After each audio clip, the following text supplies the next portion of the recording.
Okay, I am live. Can anyone hear me? Is there anyone even here? I should be live. Hopefully, I am audible. I've not used this mic in a while. Oh, man.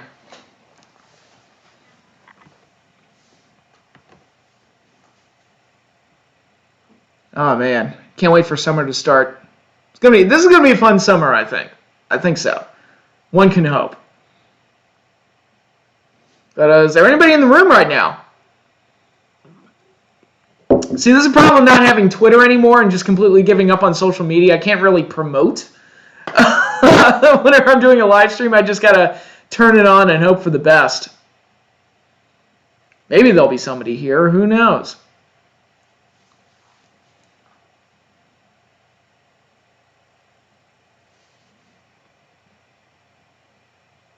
Hey, Kyle, what's up, man? How have you been?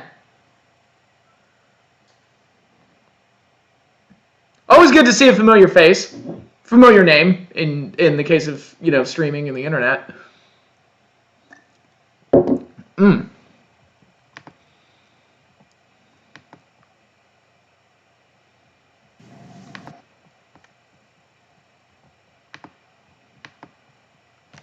Hello, Clark. Welcome aboard. Welcome, welcome. Welcome, one and all. How has everyone been doing? Has everybody been, well, I guess summer hasn't officially started yet, but has everybody been having a good time? When was the last time I did a live stream? I think it was like close to 2 months ago, right? And I should note that I am currently not in my own home right now. I am currently house sitting / cat sitting for my sister and brother-in-law. So Shadow, their cat, might be making an appearance here at some point. I don't know. He's been pretty quiet the last hour or so. But yeah, so I'm broadcasting from unusual territories.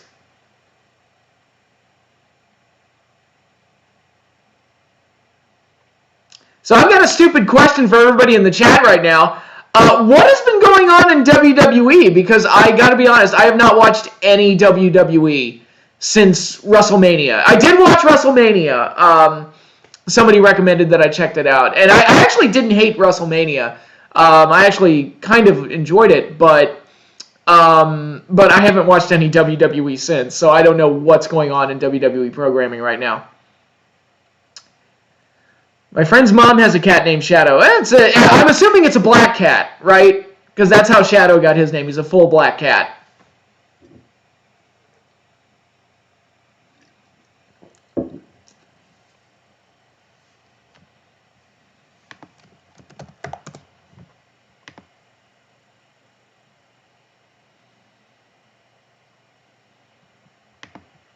Oh my goodness, what is that? Sorry, someone's sending me a message.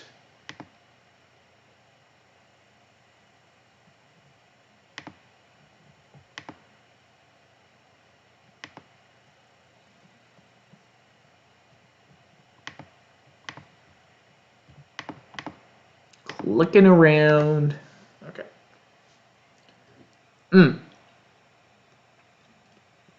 Has nobody else watched WWE since WrestleMania?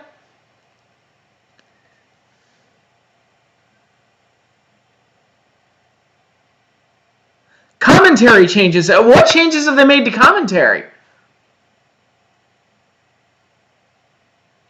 Judgment Day 2002. I'm trying to remember that one. Was that the one that had Jericho and Triple H in the Hell in a Cell? Because I remember that. And I think Undertaker beat Hogan for the title. And I think, I remember more about the show than I thought. Kurt Angle and Edge, was that their hair match? The hair versus hair match?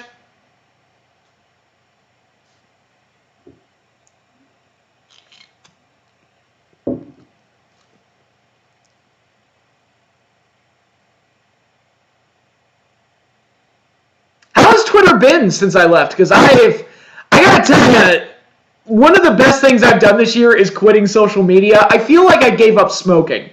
It is wonderful to be off of Twitter and Facebook. John, why is Dynamite on Friday this week? I think there was a hockey game or something, wasn't there?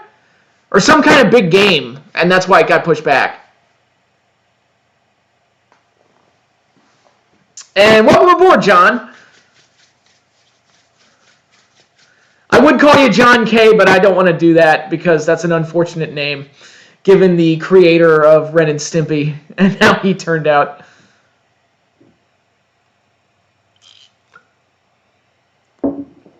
Hogan Taker, I don't know what it is. Hogan and Taker never really had that good of a chemistry. I don't know what it is, because their early matches from like the early 90s were pretty bad too.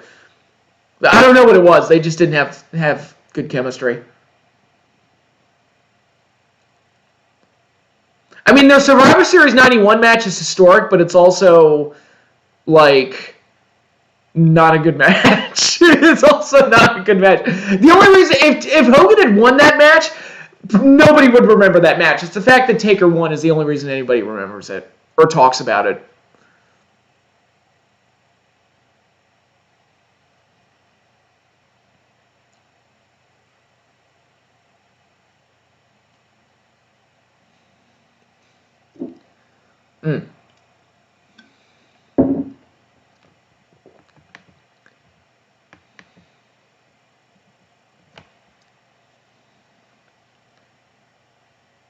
Trish and Stacy. Oh god, it's so weird to think that. Yeah, they did try to make Stacy a wrestler, didn't they?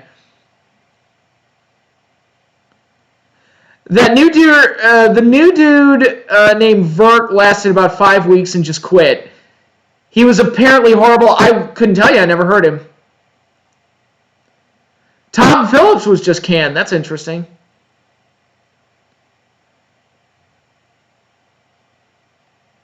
Oh dear. Oh, he hasn't watched wrestling since he was a child. Well, that's going to be a problem.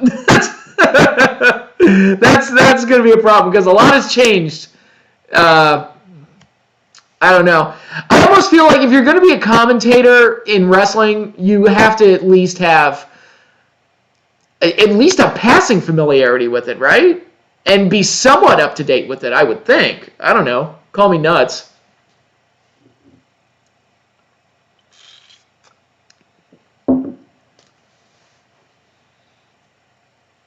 I mean, to be fair to the new guy, he's watched more WWE in the last month than I have, so I'll give him that. I haven't even watched NXT. Somebody was telling me that Ted DiBiase's on NXT now. Is that did I hear that correctly?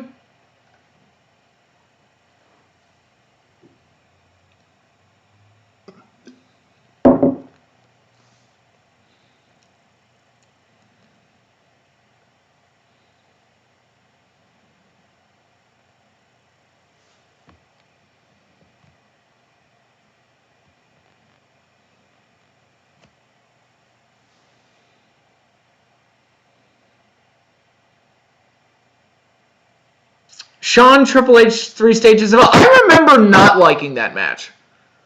I remember that one, and I think I use that as an example of why I'm not a huge fan of the 3 Stages of Hell format. It can work, but you've got to have like a logical progression upward with each fall.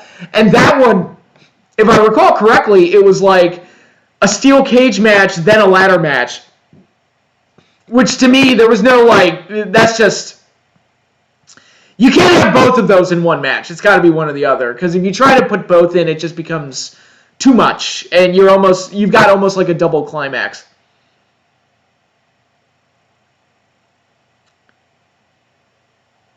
It's been horrible. That's unfortunate.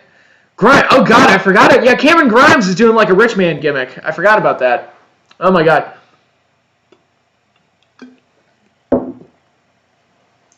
Yeah. Well, since WrestleMania has come and gone since after I did my last live stream, what did you all think of WrestleMania? I guess I'll ask now.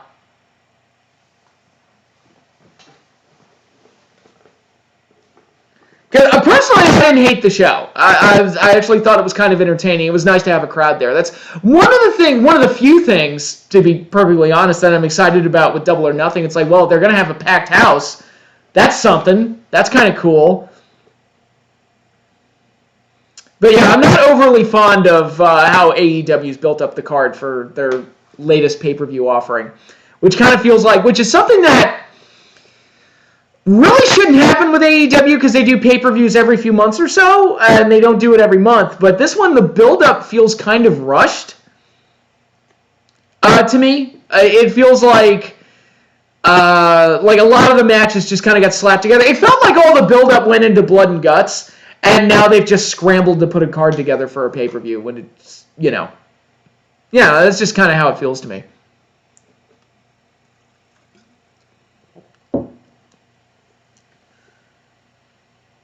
Yeah, WrestleMania. I liked WrestleMania more than the NXT TakeOver, to be honest, because the NXT TakeOver two-night event it had some good matches. Like, I enjoyed Ciampa and Walter. I enjoyed having a one-on-one ladder match. That's, like, in today's day and age, that's a novelty. So that was nice to see. The main event was good, if a little long and self-indulgent, but it was still good. And there were matches I enjoyed. It's just that the NXT show was all about that kind of indie mindset of every match has to try and be the best match on the show.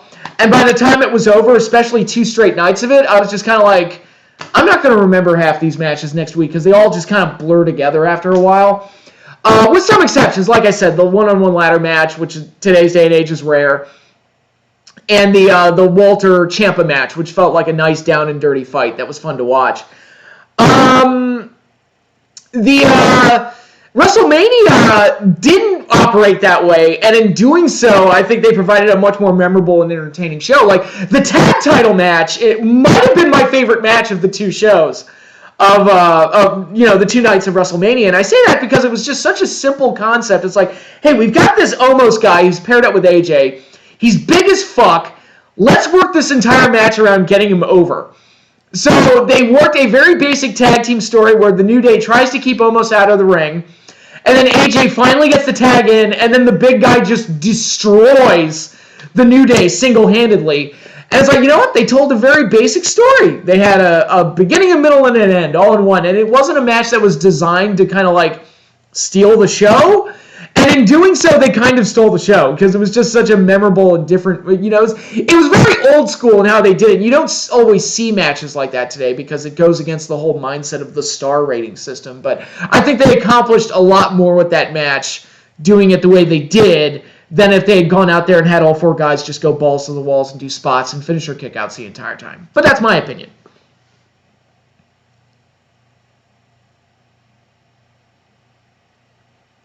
Well, I mean, Stacy Keibler and Tori Wilson in a bikini match. I mean, is that even really a match? That's just something for our entertainment. Again, I'm not opposed to it. I'm just saying. I'm not, going to be upset over watching Tori Wilson and Stacy Keibler, have a play fight in bikinis. That was, very much in line with what you would expect in that time period. But I'm talking like they actually had Stacy go out there and like try to wrestle? That was a thing they actually tried to do? Okay, that's one way to play that, I guess.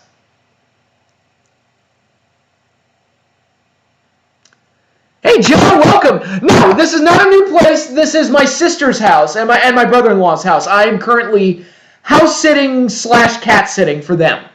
So we're kind of doing that. Fernando, welcome. Welcome aboard. How you doing, man? Been a while. How's everybody's life been? What have you all been up to? Because, again, I'm off social media, and I'm not doing the YouTube thing regularly anymore, so it's like I haven't kept up with you guys. So, how's it been?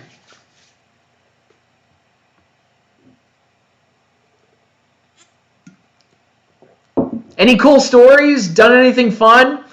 Everybody vaccinated? I swear to God, when we get to a point where we no longer have to wear masks, if we ever get to that point, I am going to fucking burn the things right there. Like, I will probably do it on camera. I will take all my masks and I will fucking burn them. Because I am so beyond done wearing those goddamn things. At this point, I wear them because I have to go places. But I'm just sick and tired of them.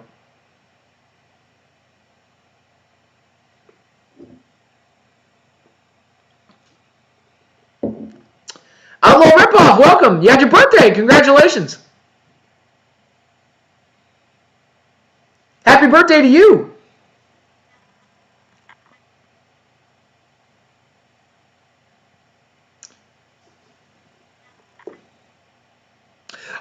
also take this time to point out, and obviously the way my live streams operate is that it's going to be kind of a, question and answers. You guys ask me questions throughout the entire thing and whatnot. But I am doing a new question and answer segment on my other show, Weekday Warriors of Wrestling with Eric. You can just submit your questions to weekdaywarriors2020@gmail.com. The email address is in the description as well. So you can send your questions there, listen to the show, and like and subscribe that show as well. So it should be good. Congratulations, you got a promotion.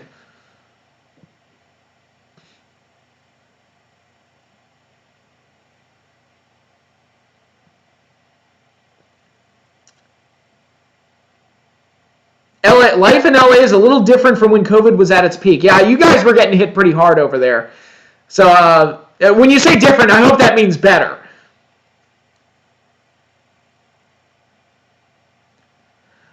I wish more states adopted the Texas model and get rid of masks. At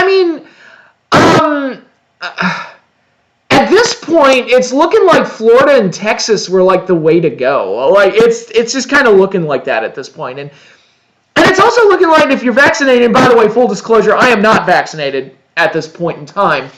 I need to get a new primary care doctor because my old one closed up his practice.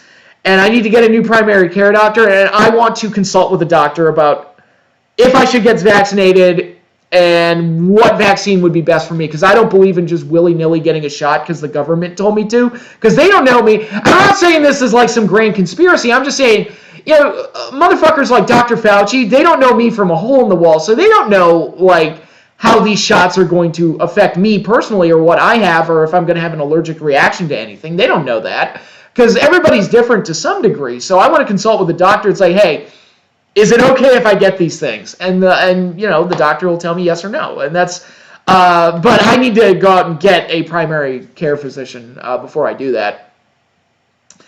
And that's my biggest advice. Do not get vaccinated until you consult with a doctor. I know everything we've been through in the last 15 months or so. Driven everybody a little crazy, but no one should be getting the vaccine without consulting a doctor first. What match are you looking forward to watching at Double or Nothing? The one not really so much for the match, but I'm hoping to God that Britt Baker wins the title. Because it's so long overdue at this point. It's like, come on, she's got to win. She has to. There's no other option.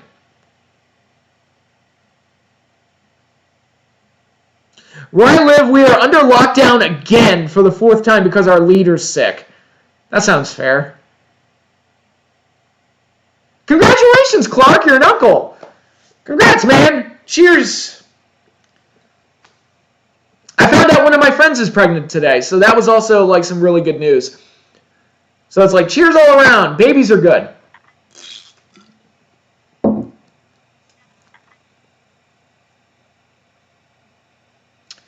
Are you expecting much from your Giants this upcoming season? As long as they improve, because last year, even though we weren't good, last year was an improvement from the year before. So it's like, all right, I don't need you to win the fucking Super Bowl or anything, but could you get to 8-8? Can we do this? And can we incrementally improve? Can you get to 8-8? And if so, cool. And 17-game season, I think it's stupid. I think it's so stupid to be doing that. Oh, your leader sucks. Oh, okay, well, where are you, if you don't mind me asking? Yeah, some jobs, like, they're forcing you to get the vaccine regardless. But even then, if my job just started talking about letting us back into the office, which I'm like, okay, cool. But if they said something like you have to be vaccinated, again, I would be like, I want to consult a doctor first before I do that. And I would like to believe they'd be reasonable about that. It's like, look, let me go see a doctor, consult with them, and see what they say, and then we'll go on from there.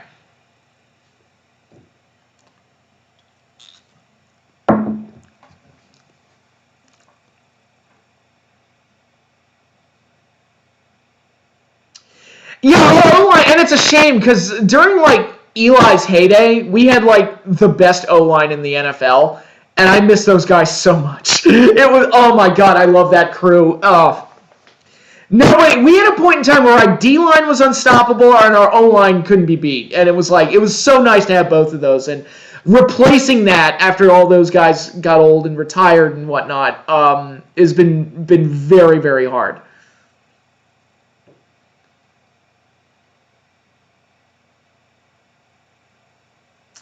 My friend Lay, she looks like Stacy Keibler.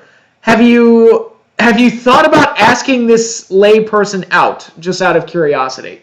I'm just saying, if I had a friend that looked like Stacy Keibler, I'd have a hard time not asking her out.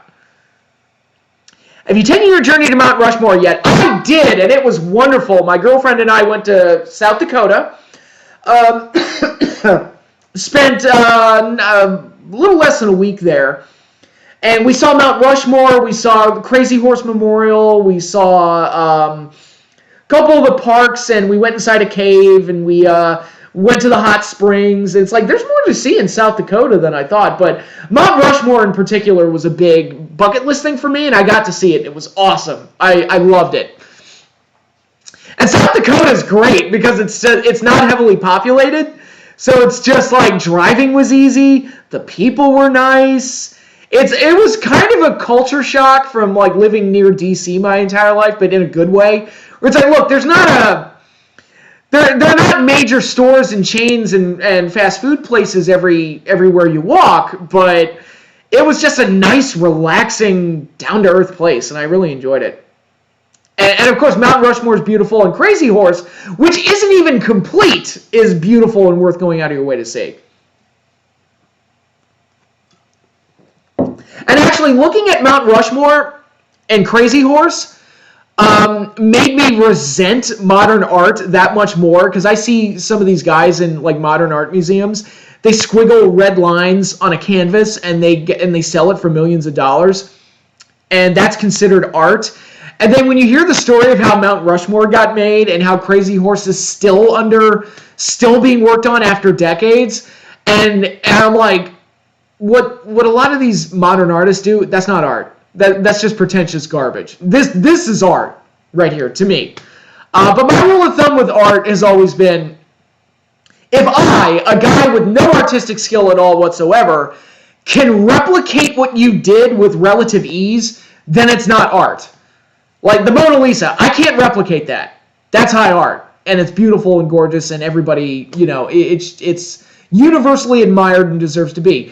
I was at the Guggenheim Museum a few years ago, and some of the exhibits were very good, but then other ones, like this one really stuck with me. It was a red canvas and a rope tied into a knot glued to the canvas, and that was hanging in a museum. And I'm just like, are you fucking serious? Dude, give me an hour.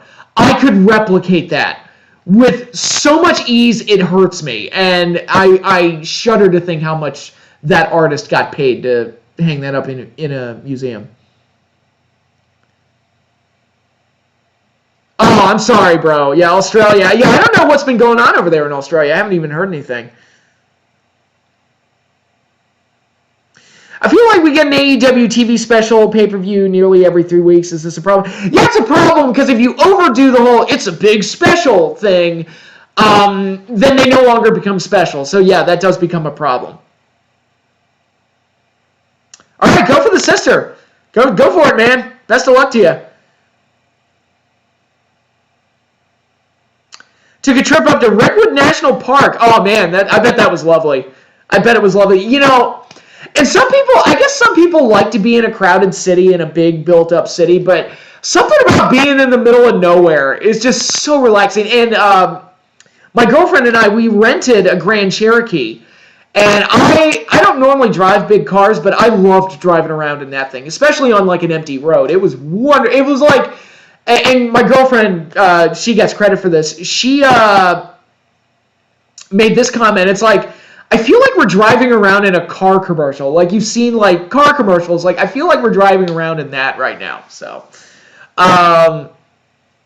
so there's that. So, yeah. Wow, I've been on for quite a while. I haven't really started AEW or my Monsterverse talk yet. So let's get into AEW. Unless there are any questions before I start with that. because I do want to talk about Double or Nothing.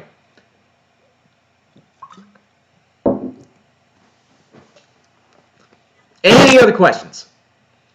Is Canada still locked down also? I assume so. I assume it's still pretty heavily locked down.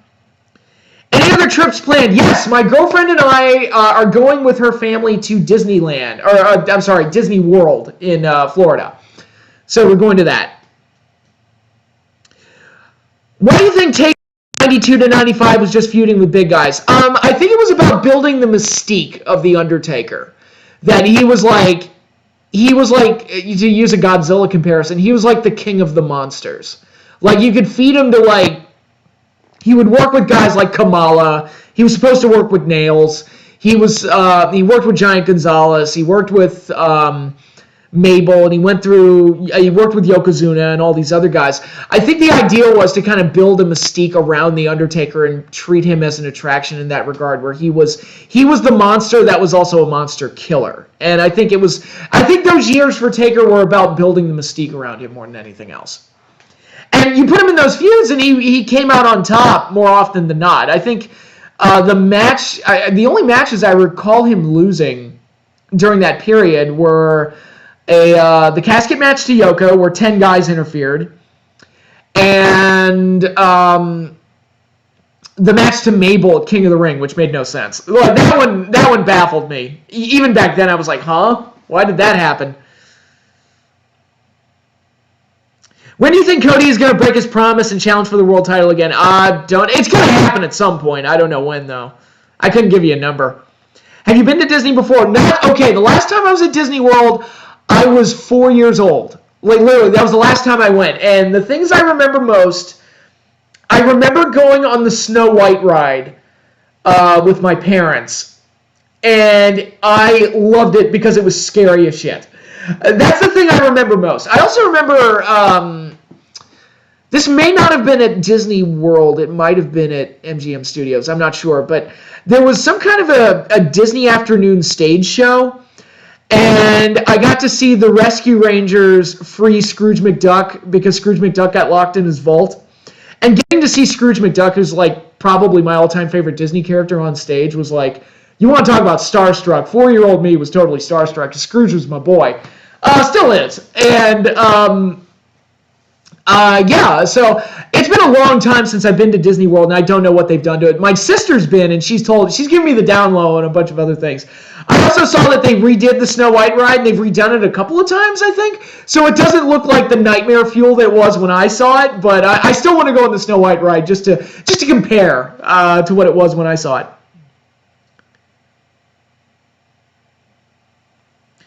Is Double or Nothing AEW's WrestleMania? I thought all that was. I thought that was the idea.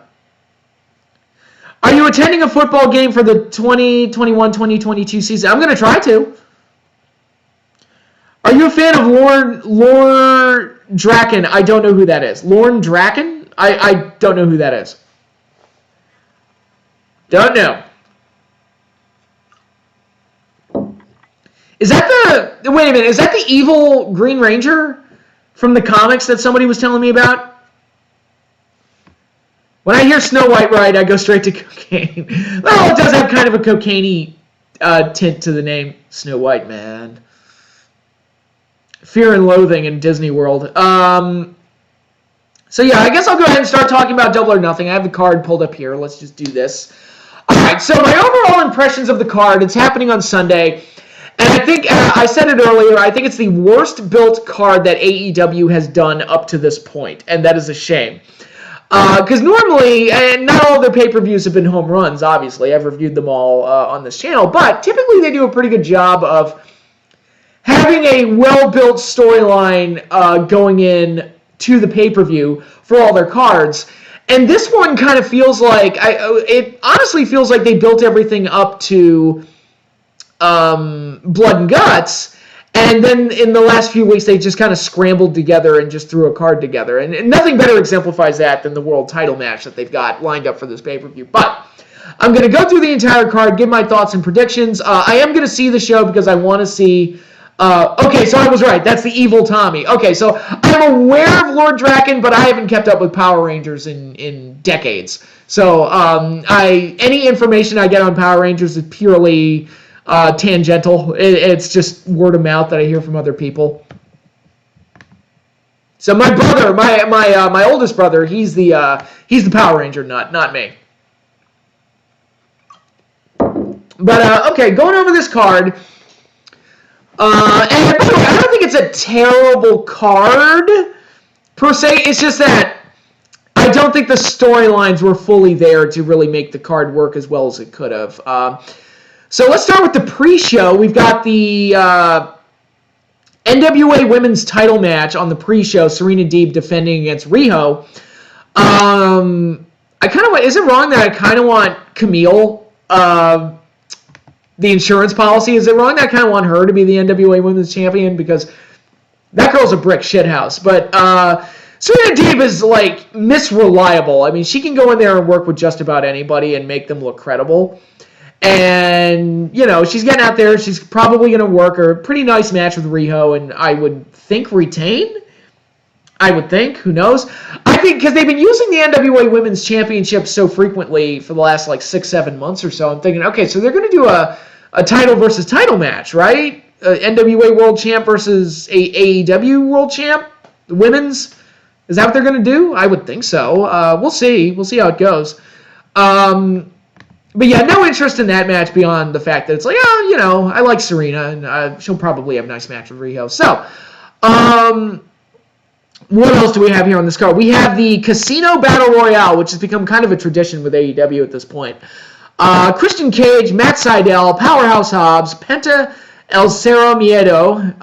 That's so much harder than saying Pentagon. Jungle Boy, Matt Hardy, Mark Quinn, Isaiah Cassidy, The Blade, Evil Uno, Colt Cabana, Preston Vance, Griff Garrison, Brian Pillman Jr., Max Caster, Anthony Bowens, QT Marshall, Nick Camarado, Dustin Rhodes, Lee Johnson, and I assume the Joker to be announced, the mystery entrant.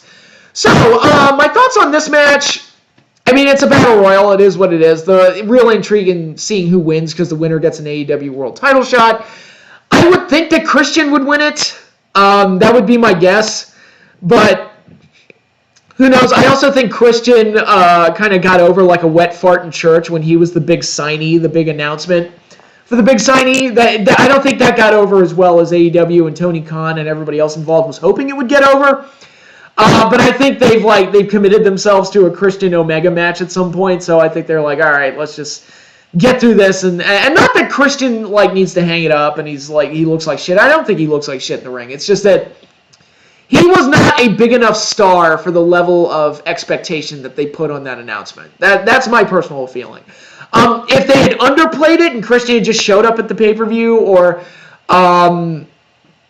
because I'll say it again. When Big Show came out and promoted him, I thought, okay, well, whoever comes out has to be bigger than Big Show as far as star power goes.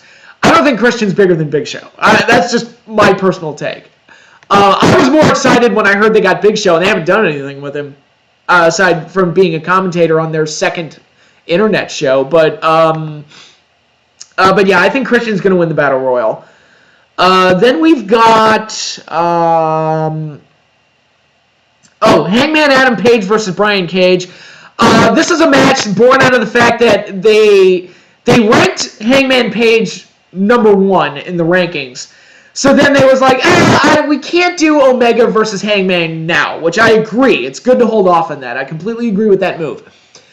So they had Cage beat him on TV to kind of upset his ranking and move him back down a peg. Unfortunately, so long term, I think it's a good move to kind of hold off on Hangman versus Omega. Give that story the amount of hype that it needs. But the problem in the short term is that we have kind of an uninteresting world title match, and Hangman kind of being stuck with nothing to do but just to have this rematch. So he's probably going to get his win back here.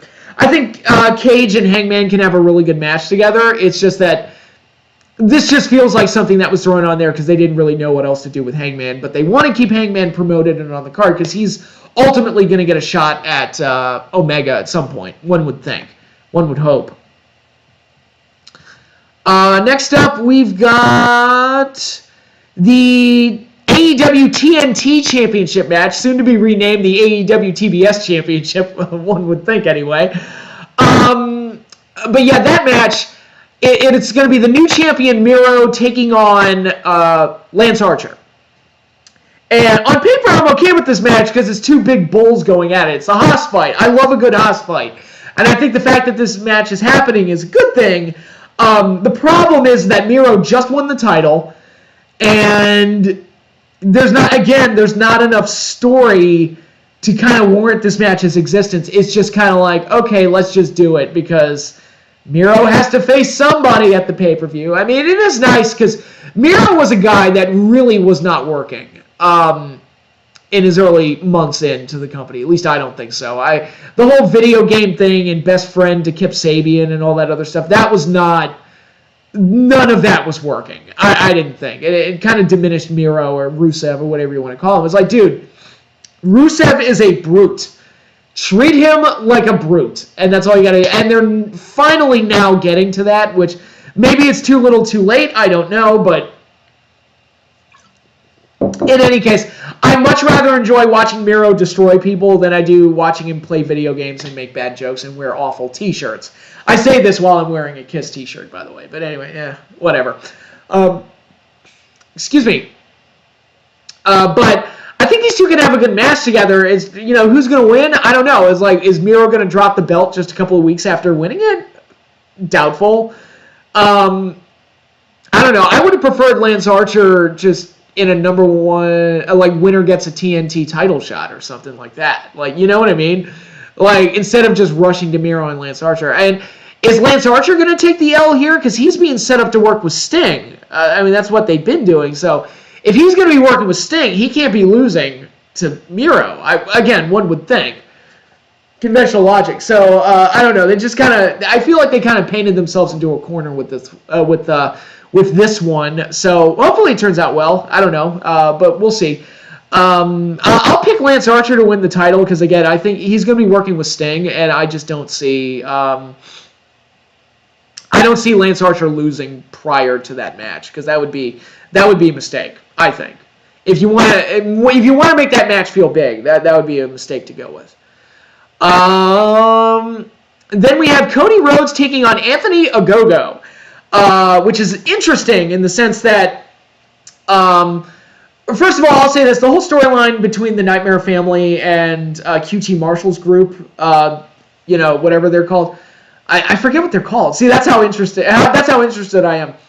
QT Marshall is not a bad worker necessarily in the ring. He's not a bad technician. He's probably a really good teacher.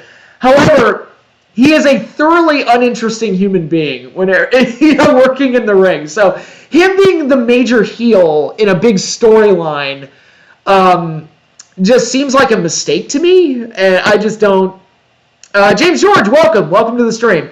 I just don't see any intrigue in him per se. That said, there are two guys associated with him that I am kind of liking right now, at least in terms of how they're booked. One is, I mentioned him earlier, he's an entrant in the Battle Royal, and that's Nick Camarado, who I like because he's big as fuck and he beats the shit out of people. I'm like, okay, that's pretty cool. And he no-sold a wooden chair shot. And I'm like, okay, that's kind of cool. Trying to build a monster. I like it. And he's got a good look. He looks like a crazy man.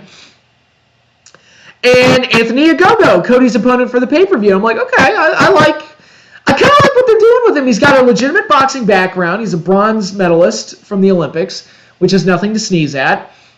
And his matches have been entirely him just punching people in the gut and knocking them out and making them bleed from the inside. And that's all he does. And I'm like, that's kind of cool. I like that. I like it. And it's very basic old school booking, but I like it a lot. It reminds me of in WCW when Haku first came to WCW as Ming. And he was just the guy in the suit that was with Colonel Parker. So he was like Colonel Parker's bodyguard. And when he would get in the ring, all he would do was super kick somebody. And that was it. That was it. That's all you would get out of Ming. And it built a lot of mystique out of him, and it made him feel like this unstoppable badass. So it's very good old school booking. Now, is Anthony Ogogo capable of working? Is he green as goose yet?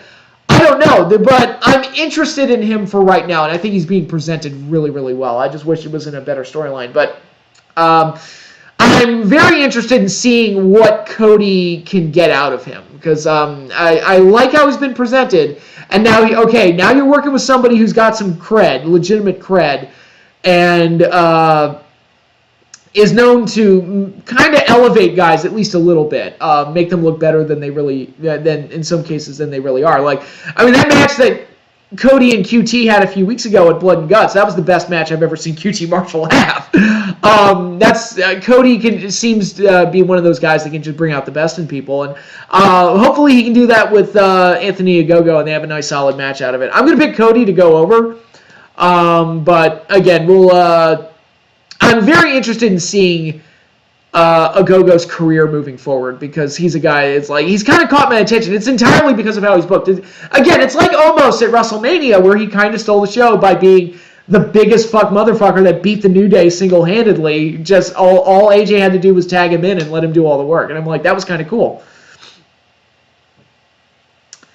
Yeah, right? It's and I've talked about this with Eric on Weekday Warriors of Wrestling, but the crossover appeal of real athletes getting into this, some guys have it and some guys don't. And Eric said something that really stood out to me.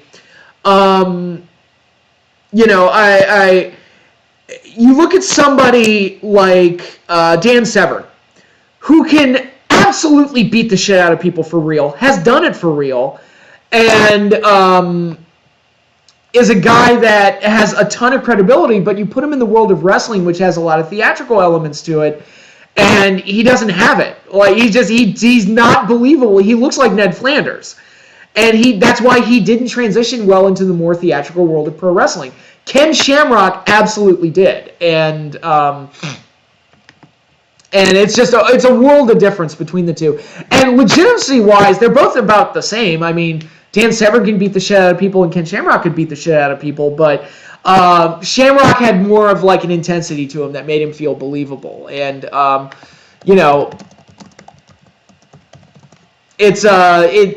just because you're a legitimate athlete doesn't mean that you're automatically going to transition well to pro wrestling. And Ogogo right now is on the line where it's okay, they're booking him pretty well, and it's pretty interesting.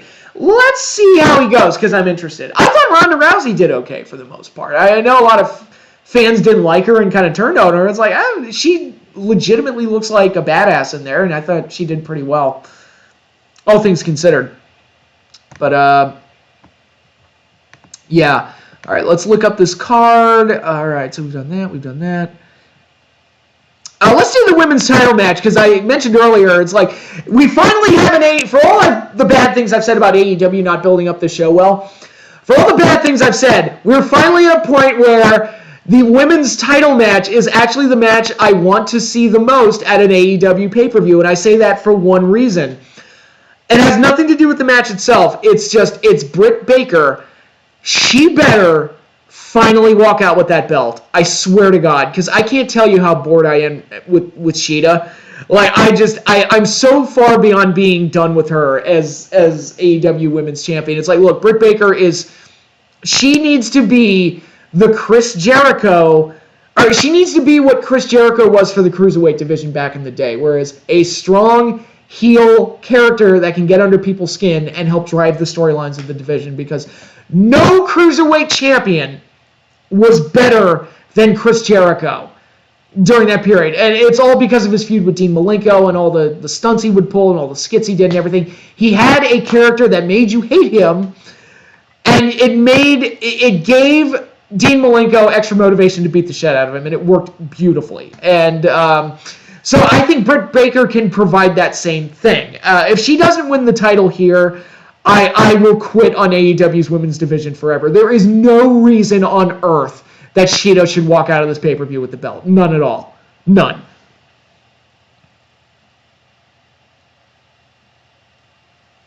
Do you think Ogogo can be the Ken Shamrock type, or would he be one-dimensional with that real life? We don't know. There's still a lot of question marks on Ogogo. He's got his foot in the door, but let's see where it goes. I always thought Severn looked like Tom Selleck in a sweaty gym shirt. He kind of does. Tom Selleck. Well, it's all about the mustache. It's like Ned Flanders, And either way, he looks like someone's dad. Which I guess I shouldn't knock Tom Selleck, because he was almost Indiana Jones. But still, it's Get Ralphus on the phone for Britt Baker. No, she's fine. She's got Reba. Reba, not Rebel. She's already... See, she already has Ralphus. Like, come on. It writes itself. Britt Baker should be the women's champion. No question. Absolutely no question. So, what's left to talk about? I did that one. I haven't done the tag title match yet. We got... Okay. I guess we'll do the world title match now because I don't think it's going to main event the pay-per-view, personally. I would be very surprised if it did. Kenny Omega defending against Pac and Orange Cassidy in a triple threat match. Nothing against any of the guys involved, but this match feels like it was made out of obligation to have a world title match on the pay-per-view. And, I mean, I get that Orange Cassidy's over and Pac is great and everything. I get all that, but it's just... This match has, storyline-wise, it has nothing going for it. We all know Omega's going to retain. There's no reason for him to lose here. Now, you know, can the three men go out there and put together an entertaining match? Probably. I would even say, most definitely, they will go out there and have a solid match. But it's, storyline-wise, there's nothing of intrigue going on here. This just feels like something that was done out of obligation, like I said. And there's not a whole lot of interest or intrigue. Omega's going to retain. I would be very surprised if anything else other than that happened. Do you think AEW is like TNA in the 2000s, acquiring too many former WWE guys? They haven't gotten quite that bad yet, but they're teetering. Like, Christian was a big, like, really? Like, kind of like, what the fuck? And again, I don't want to sound like I'm shitting on Christian, but it's, they've also done a fair job of building up their own guys, I think, with guys like MJF and Sammy Guevara and Orange Cassidy. And so they have made their own fair share of guys. It's just that, you know, you don't want to rely too heavily on WWE guys. So be warned. Be forewarned. What do you think will happen to Patrick if Britt Baker doesn't win the women's championship? I will never care about AEW's women's division ever again. I will be thoroughly uninterested forever. There's no reason for her not to win. It's to me, it's one of those things where if she's not definitely penciled in to win now, she should politic the fuck off. Like, just politic her ass off. It's like, no, I should walk out of here with the title. I'm the best that this division has right now. From a character standpoint, no one else, none of the other women can touch me.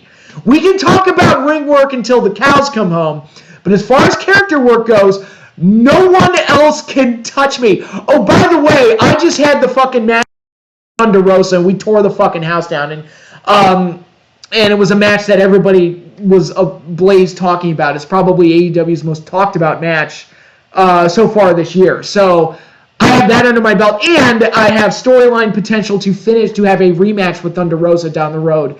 And we have greater potential for that if I walk out with the title, because then our next match can be a title match.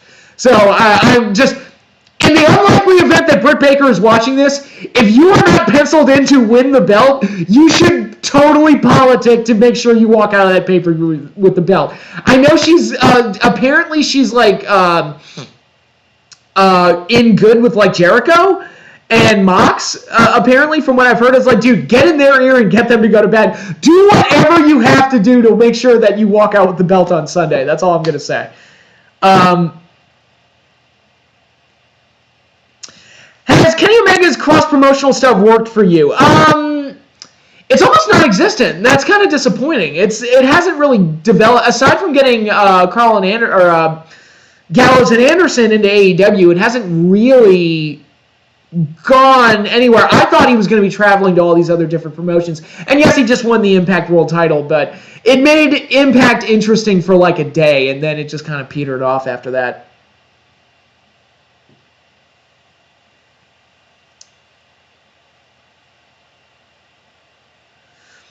To play devil's advocate, I can see them wanting to keep the title and Sheeta to save it for a Jade title win. Yeah, but Jade's still in her infancy, I think, of her development. She's not quite there yet. I mean, there's a lot of upside to Jade, I think, because she's athletically speaking, she's a brick shithouse, and I think there's a lot of potential there, but she's still a baby that's learning how to crawl, and Britt Baker's, like, running sprints right now, I think. So it's like, I say strike the iron when it's hot. That's my take. She should say I'm going to leave the WWE like my boyfriend did on you guys a few years ago. Oh, shit. Oh, my goodness. She can pull that card. She can totally pull that. It's like, look, hey, you don't want to put the title on me. My boyfriend's in NXT, man. I'll be on the next flight to wherever, to Stamford, in a heartbeat. You know, airplanes and everything else is open back up, baby. I can be on that plane tonight. But, okay, moving right along from there. All right, so we got the world title match. I think I've said all the interesting things about that. Then we've got, like, the 3 main event-ish matches, and one's only a main event because of who's involved in it. Sting and Darby Allin taking on Scorpio Sky and Ethan Page, which will not be a cinematic match. This will be an in-arena actual match. So Sting will be working his first in-arena match since his failed run in WWE. So it'll be good to have Sting. I'm happy about that. And I don't expect Sting to do much as long as he hits like a Stinger Splash here and a Scorpion Deathlock there. I'll be fine. But again, it's like, this is Sting's first match and he's working Scorpio Sky and Ethan Page. Yes, it's a tag match and you want to hide Sting's limitations. I get that. Tagging with Darby, that's fine. It's just that, I get you want to elevate Scorpio and Ethan Page as a team.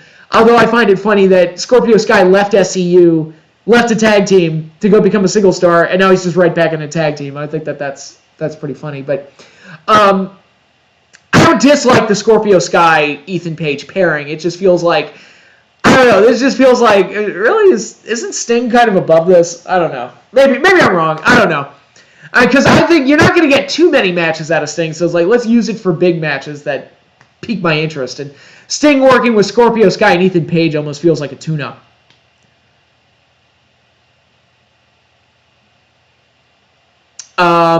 But yeah, I think Sting and Darby Allin have to go over, I would think. Because again, Sting, you want to protect that Sting branding to some extent that WWE dropped the ball with by having him lose his first match out. You want to protect that a little bit, so I would think that this is a match that Sting can win and not do serious damage to anything or hurt any like up-and-coming stars that have a ton of momentum or anything like that. And Darby continues to get a rub from Sting, which helps him in the long run. So, and also Sting is apparently being set up for Lance Archer, which we'll see how that goes, but I would think both of them would have to come out of this pay-per-view with wins. So, yeah, we'll see. I'm interested to see Sting wrestle. We'll see how it goes, and we'll just keep on trucking. And, you know, it's nice to see Sting actually doing something, because part of the problem with how they presented Sting is that he comes out, and they play the music, and they do the snow, and he just does the same thing every time he comes out. And, I mean, at least Shivani isn't trying to interview him every week. They finally ditched that part of the act. But it's like they need to start doing a little bit more interesting things with Sting if they're going to keep him around. Then we've got the tag title match. The Young Bucks versus Jon Moxley and Eddie Kingston, the new challengers. This match is good. Like, it's a good match to have. This one feels like it has some build-up into it and plays off of the ending of the last pay-per-view, which, again, they botched the ending of the last pay-per-view, but ignoring, like, the actual story of, like, the Bucks cost Moxley the title, and Eddie Kingston came out to help his friend, and now they formed a tag team. It's like, all right, this feels like a next logical step coming out of the last pay-per-view. Yeah, I think it could be a good match. It's a nice, like, change of pace for the Bucks, as they're normally working with, like, guys who can keep up with their kind of indie style. But now they're working with, like, two down and dirty fighters. And it's like, it'll be interesting to see, like, how they play off of each other and who dictates the style of the match and what ultimately happens. I can see Moxley and Kingston winning the titles here. I could actually see that happening. The Bucks have been the champions for quite a while now. Like, I forgot. It's like, oh, yeah, they won those last year, didn't they? It's like, time's flown. It hasn't felt like they've had them for that long, but it's been a while. So I could see Moxley and Kingston winning the titles here. And since the world title match is a shoo-in, there's no way Omega's losing. The women's title match should only go one way, at least in my eyes. Yeah, it's like, you know, if they did a title change here, it'd be fine. If they didn't switch the titles here, it'd be fine. There's really no wrong way to do this unless they do something stupid with the finish, but we'll see. But anyways, that's my thoughts on the tag title match. I'll pick Moxley and Kingston to win the belts, but we'll see how it goes.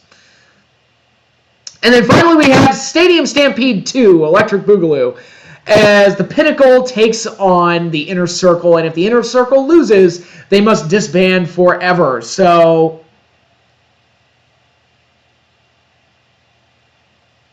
why do you feel there's so little or no nostalgia for Sting? I feel like the guy just fits in with anything, even in the current day of wrestling. I think there's a lot of nostalgia for Sting. I love the guy, and he made such a huge splash when he came to AEW. That first day, that's one of the best segments in AEW history, was his debut. So, and I think the views on YouTube prove that. So I think there's still nostalgia for Sting. It's just they got to do something interesting with him. But anyway, going into the Stadium Stampede, the last year's Stadium Stampede was a lot of fun and just a complete three-ring circus at a time where we were desperate for any kind of entertainment, because those were the early days of the pandemic, the dark times. It'll be interesting to see how this one is handled, because I think this one's going to be more of a violent fight, I would think, especially given how Blood and Guts came off. And that's the other problem with doing this match so soon after Blood and Guts, is that Blood and Guts was this wild, violent, blood-filled spectacle.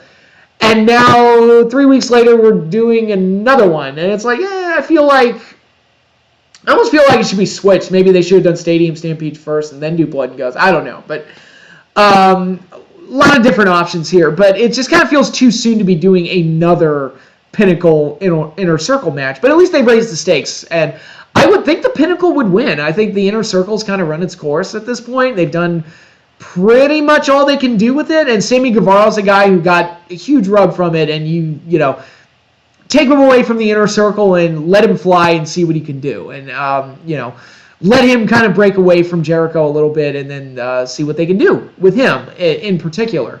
But I think the Inner Circle, again, it's gone about as far as it can go. And the Pinnacle is the new hot faction in the show right now. In a show that is loaded with factions, you've got, Jesus Christ, let me see, how many stables does AEW have? They've got the Elite, they've got the Inner Circle, they've got the Pinnacle, the Dark Order, the Nightmare Family, the Factory, which I believe is QT Marshall's group. They've got that jobber group on AEW Dark with Peter Avalon in it. I forget their name. The Wingmen or something like that. They've got so many. They've got so many stables running around. It's crazy. Team Taz, so that's 8. Just so many freaking stables. So it's like breaking up one is not going to kill them either. That's the other part of this. But I think hopefully this match is fun, and hopefully it's an appropriate end to the Inner Circle. There's also the Matt Hardy thing that they're doing. I forget what it's called, but the Matt Hardy brand or something like that. So that's a group. They've got so many groups. And I've said it before, like New Japan is in New Japan, everybody's in a stable. It's like, yeah, but they've got 4. You know, like they've got 4 big ones, and that's about it. Like AEW's got like, it's almost into double digits how many stables they have. It's kind of nutty. But yeah, we'll see how Stadium Stampede goes. I predict that it will be fun, and hopefully it's an appropriate ending for the Inner Circle. But that is AEW. So how's everybody doing? What does everybody else think of AEW Double or Nothing? And what's their overall take on the card?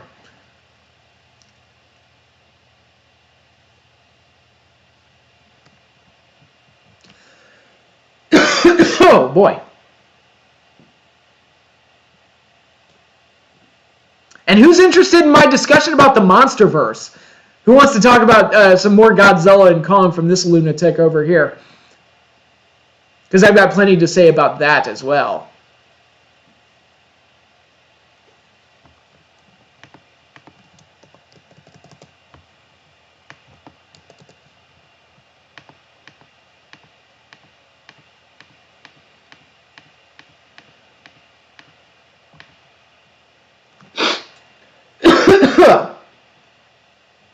Anybody? Nobody has any thoughts on AEW Double or Nothing? Is it that uninteresting of a pay-per-view? I gotta say, they didn't do a good enough job. Like, almost every match on this card feels like a rushed build-up to me. Just about. which is uncommon for them because they normally you feel like you've been chomping at the bits waiting for the pay-per-view to happen, and here it's like, oh yeah, didn't we just do one of these? I feel like we just did one of these, and all these stories feel like they're in their infancy, so I don't know.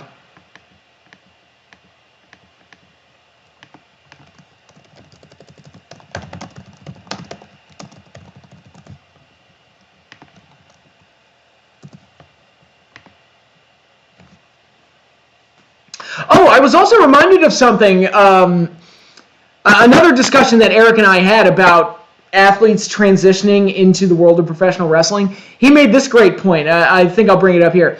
Cain Velasquez is a guy who has beat Brock Lesnar's ass for real. I've seen it in UFC. He's beat his ass for real. But when you put him together in WWE, he looks like a guy that would have absolutely no chance against Brock. Like, it's weird. Like, if you don't have like the natural inclination to be an entertainer or the theatrics of pro wrestling, being a natural athlete or having that level of credibility is not going to help you in the long run. But Cain Velasquez is a great example of that, where it's like, legitimately, dude, I've seen you kick Brock Lesnar's ass for real. Like, for real. And yet, when you do it in WWE, it's like you look like a guy who has absolutely no chance against Brock. Does it give you that pre-WrestleMania pay-per-view feel? Not really. Not this one, no. No, not really. I agree. Yeah, JR, man, like, you really see the difference of what he is now compared to what he was back then, because when Jericho fell off the cage at Blood and Guts, he got thrown off the cage at Blood and Guts. JR sounded mildly annoyed by MJF, as opposed to when Foley fell off and he was like, oh my God, he's dead. Oh my God! It's like, yeah, JR has lost a few steps as far as commentary goes, and it shows. Have you watched the last few episodes of Dark Side of the Ring? I have watched them, and yeah, it's pretty good. I think they're running out of topics because some of the topics haven't been quite as interesting. Like, the collision in Korea, I mean, that's an interesting topic, but I also felt like I'd heard almost everything about it up to this point. The Brian Pillman episode was great because a lot of that stuff I'd never heard, and boy, his ex-wife, did she hit a wall or what? Good Lord. Drugs are bad, okay, kids? Damn. But yeah, that one was really, really dark. That one was really messed up. And what was the other one they did? I've heard of, Nick Gage. That one where it's like, oh, so this guy's just stupid. Basically, Nick Gage is just an idiot, basically. Okay, and we're just giving a spotlight to an idiot.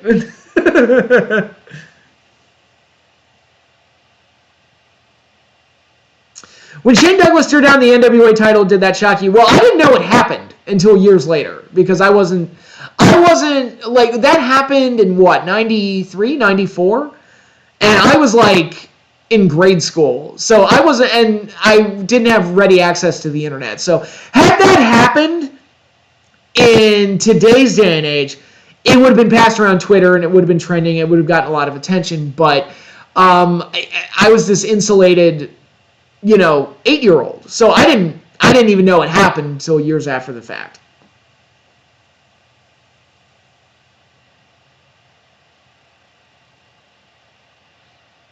Yeah, Rodman fit in well. Rodman's a great example of someone that fit in really, really well. Rodman, especially that first Bash at the Beach, that Bash at the Beach 97, I thought he did really well there.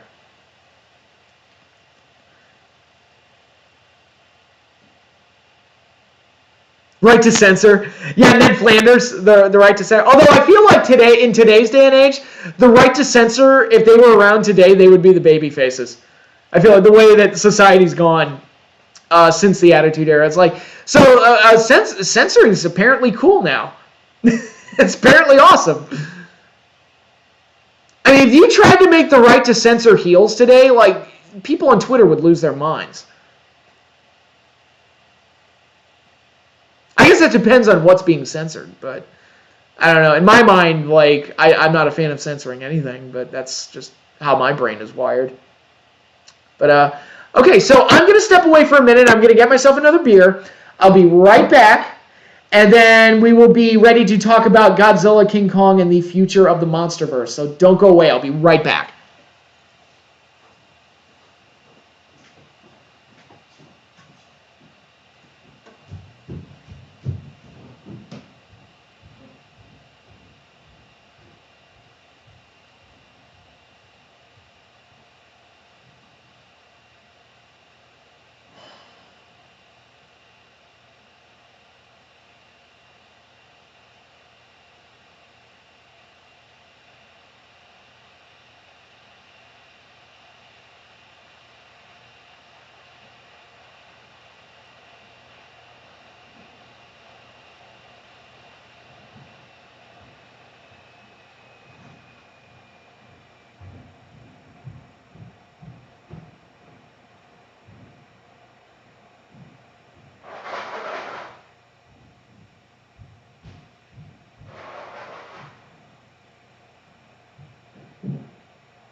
Okay, I'm back. Howdy, howdy, howdy, howdy. How's everybody doing? How goes it?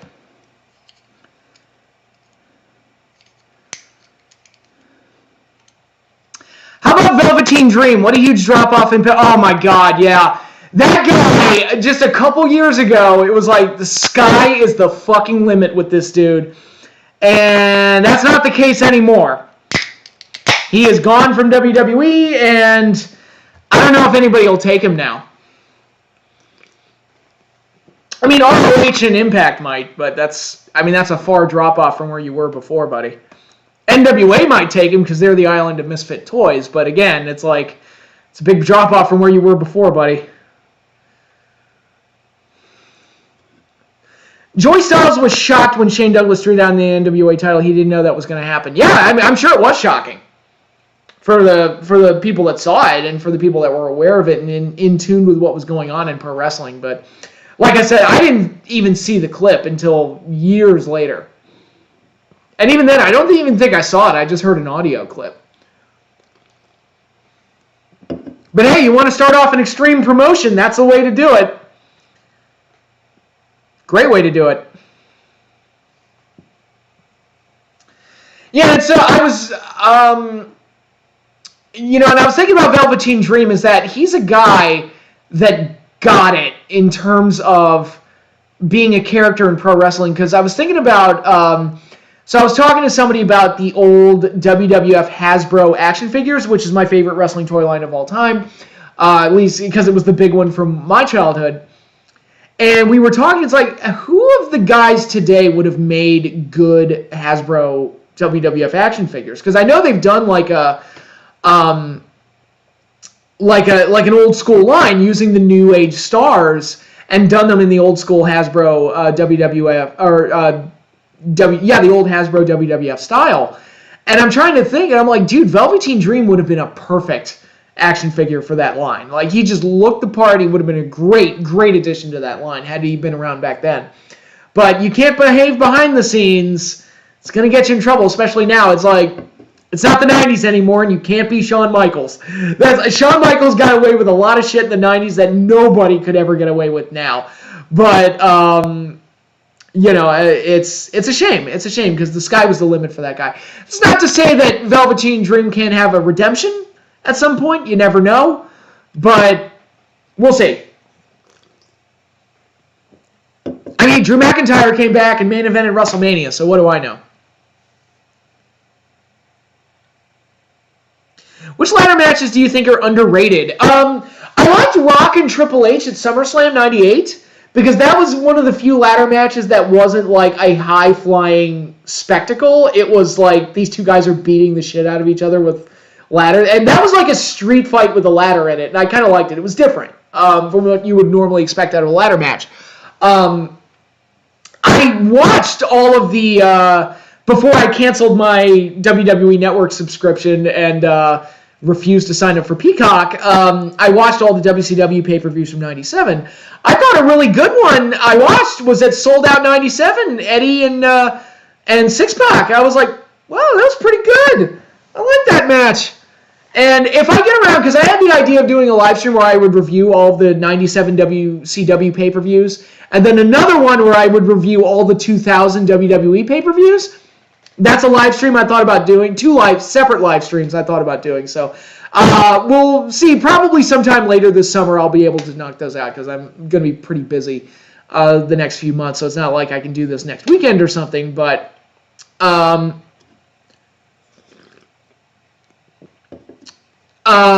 was I going to say? But yeah, that's something I plan on doing sometime later because I want to talk about the '97 pay-per-views and the 2000 WWE pay-per-views. But I'll say it. Eddie and Six, that was one that I enjoyed. What went wrong? Sean Waltman is 6 in WCW. Oh, well, injuries didn't help him, for one thing. Yeah, John Cena got censored by China. I saw that. It's embarrassing.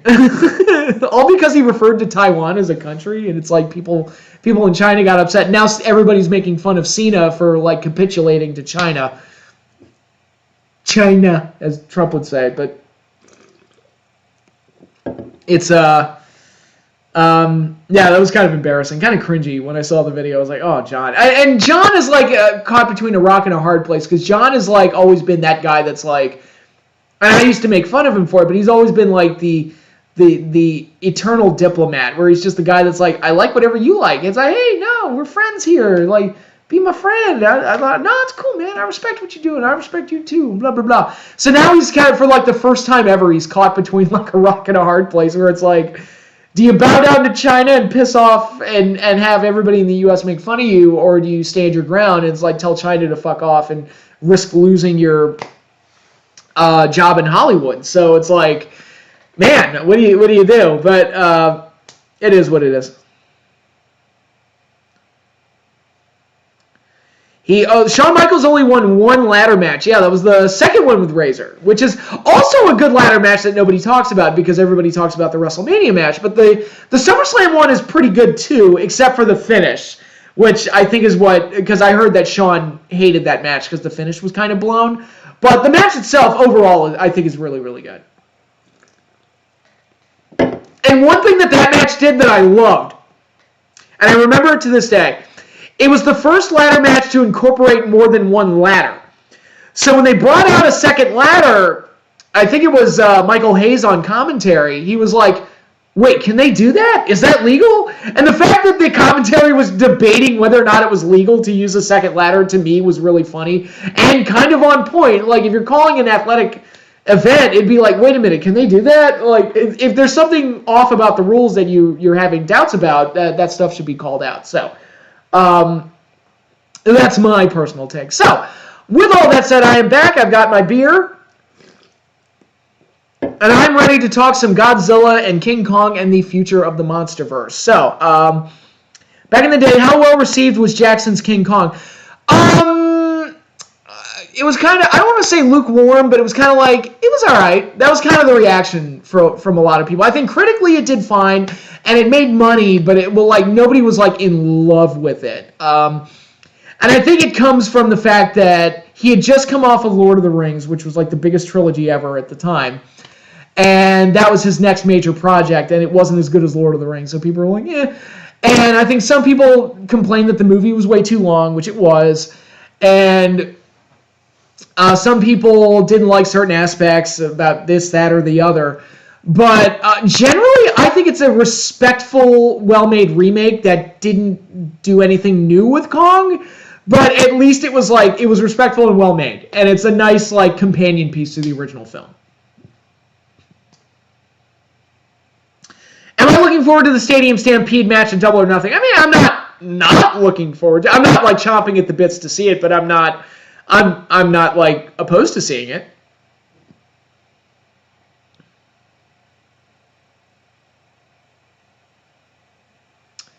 Oh yeah, yeah. Oh, yeah, for sure.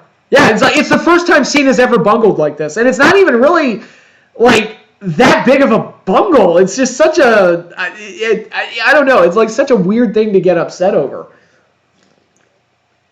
It's like, guys, don't make me defend John Cena. Like, come on. Like, leave him alone. And I don't know. But then it's like he gets put into this position where he feels like he has to apologize. And it's like, why, though? Why does everybody have to apologize to everybody for every little thing that happened? It's like, I go back to South Park, but it's like that sexual harassment episode.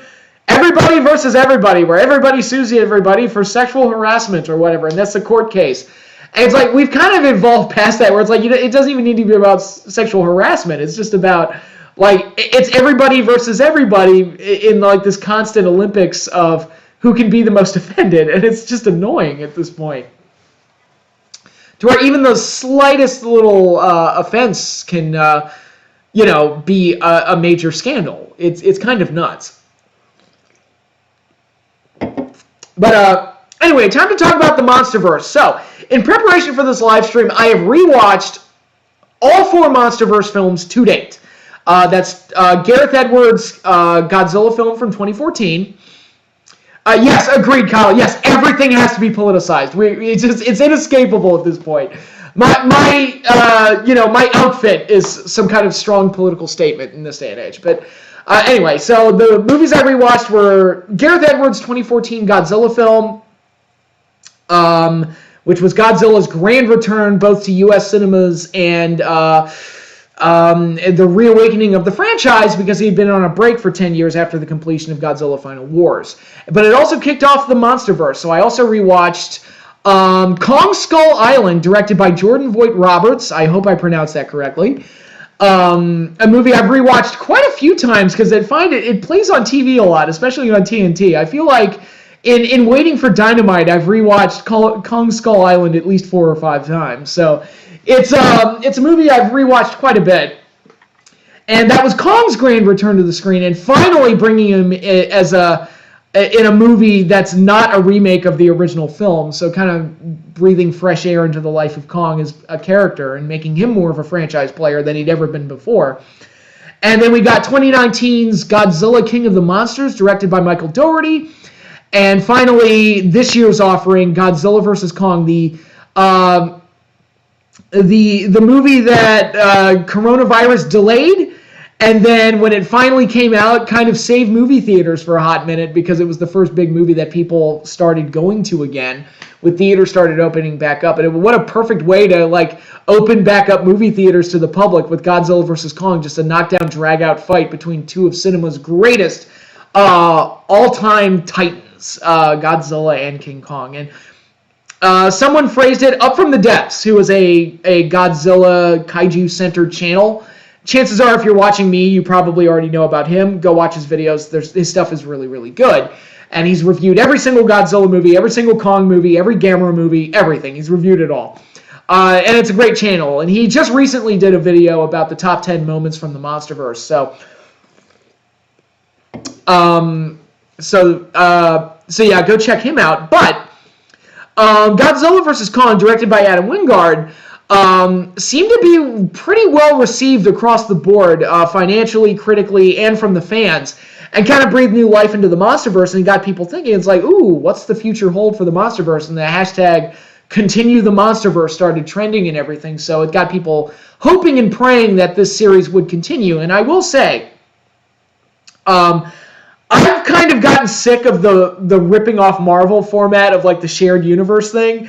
I've gotten, even Marvel, it's gotten played out. Because once you've done Endgame, it's like, okay, so we're done, right? We don't have to watch anymore. And every new project that Marvel does, I'm just kind of like this, even the Spider-Man movie that came out afterward, what was it called? Far From Home? I thought it was okay, and it was fun, but at the same time, I was like, I just watched Endgame. I don't care now. It's over. Let it be over. I'm kind of at that point right now with Marvel. And the Eternals, you couldn't pay me to give a shit about that. That trailer looks so boring. I'm like, no, I'm out. I think I'm going to peace out. I haven't watched, I watched WandaVision, and I was kind of disappointed in that after initially getting hooked in the first 2 episodes. I was like, ooh, this looks interesting, and then it kind of let me down. I haven't watched Falcon and the Winter Soldier. I am not going to watch Loki because it's like I don't have enough time in the day to watch that much material. Again, because of Endgame, I just kind of feel like I'm done with Marvel and the whole shared universe thing. It's been played out. Can we move on to the next thing, please? I'm kind of at that point. I mean, personally, I enjoyed Zack Snyder's Justice League more than I did the last couple Marvel MCU projects that I've watched, but that's neither here nor there. But of all the attempts to try and replicate Marvel's success, and a lot of them have been failures. The funniest of which to me is the Dark Universe, the Universal monsters, because Universal has been screwing up the classic monsters, Dracula, Frankenstein, the Mummy, all of them. They've been screwing them up for decades, and that was their most glorious failure, where they didn't even get to 2 movies with their whole Dark Universe thing. It was just it was a misstep from the word go. And, Star Wars was a bomb. I mean, and not financially because it's Star Wars. I mean, to some degree, it's always going to make at least some guaranteed money, but it also divided the fan base in a horribly horrific way and was just creatively bungled every step of the way in ways that, like, legitimately shock me that it turned out as badly as it did. So Star Wars didn't work. Universal Monsters didn't work. Every other attempt, DC, in their attempt at a shared universe has been just a fiasco, famously so. I mean, yes, Wonder Woman was good, Shazam was good, but that's about it. and Zack Snyder's Justice League was good, but everything else was kind of at best. Like Aquaman was but I wasn't miserable. And then you get movies like Suicide Squad. It's like, all right, you got a great cast here. Why is this movie a poorly edited nightmare? Like, you've got the cast. The cast is good, but the movie itself is kind of like just a cinematic headache. But of all the attempts to replicate Marvel's success, the best one has been the Monsterverse, which is shocking to me because it's like, you wouldn't think, even as a fan, I'm thinking, who in this day and age is going to care about Godzilla and Kong? In this day and age, and who's going to want to see them fight? Apparently, a lot of people do, and I kind of underestimated my own fandom and what they were capable of, and what they were able, the type of interest they were able to generate in that film, the fourth one, and it's I've enjoyed every film. It's 4 movies, and I think the reason it succeeded, it didn't try to fully replicate the Marvel formula in that they didn't have, like, Easter eggs and this connects to that and this is setting up a film 9 films down the road and, like, all that other stuff. It was just a very basic, like, hey, Godzilla and King Kong share the same universe. We're going to give them their own movies, and then they're going to fight. And that's our end game. And Godzilla vs. Kong was their end game. That was their whole, like, plan from the get-go. It's like, we want to get to Godzilla vs. Kong, and then we'll see what happens. And they've gotten there, and it was a success, and that's why all of us are kind of thinking, it's like, can we get more? We kind of want more. There's room to do more, And I will sit here and talk about all 4 films, because I think all 4 films, it's very interesting, because they're all kind of like, I kind of feel the same way about all 4 generally, in that all 4 films are flawed to some degree, but they're all a lot of fun, and they get the monsters right. And if you do that, I'm going to be happy. And I think they did that with the 2 Godzilla movies, the Kong movie, and Godzilla vs. Kong. They're all flawed to some degree, but they also have major positives. But at the same time, they have, like, different flaws and different positives that set them apart from each other. So it's a very hard series to rank. But it's also like all 4 films are weirdly different too. So I mentioned the directors. All 4 films were directed by different people and scored by different people and have almost completely different casts. Very few returning actors. Ken Watanabe was in the 2 Godzilla movies, and Millie Bobby Brown was in King of the Monsters and Godzilla vs. Kong. And there's been a couple of returns, but generally it's like each movie has, like, its own cast for the most part. And I guess I'll start with rewatching the 2014 Godzilla, which I'll say this right now. The 4K version has just been released. Get the 4K version because it's color corrected, and it looks the way it did when I saw it in theaters, because when it came out in Blu-ray, and originally something happened in the transfer, and the footage was very, very, very, very dark. Much darker than it was in the movie theater when I saw it. I don't know what happened, but I think it's one of those things where it kind of made the movie worse in home video than it was in the theater experience. But now that has been corrected with the 4K version. Get the 4K version. It has been color corrected and fixed, and now you can see everything in all its glory, and it looks much, much, much better. Especially, the whole climax is at night, and it's almost unwatchable on the DVD, because it's like, I can barely see what's going on. What happened? It didn't look like this in the theater. And now, fortunately, the 4K version corrects that. So if you're going to watch this movie again, watch the 4K version, because it comes across much better. So, Godzilla 2014, what Gareth Edwards did with this movie that I really like is I like the suspenseful approach of holding back on the monsters until the end. I know a lot of people didn't like that. I loved it. Because it reminded me of an old school monster movie, and something that a movie in the Godzilla series would have been. A lot of the Godzilla movies were formatted that way, where it's like, we're holding off, then Godzilla shows up and saves the day at the end. So it was pretty much that. And the monsters look imposing. They have a lot of weight and power to them when they show up. They feel like unstoppable gods. It's kind of like, I think I made the comment back when I reviewed it back in the day, but I think I'll repeat it here. The monsters have the weight and power that Godzilla did in the 1950s. And the story structure is very similar to the 70s, with Godzilla being the hero, kind of by default, given how evil the Mutos are.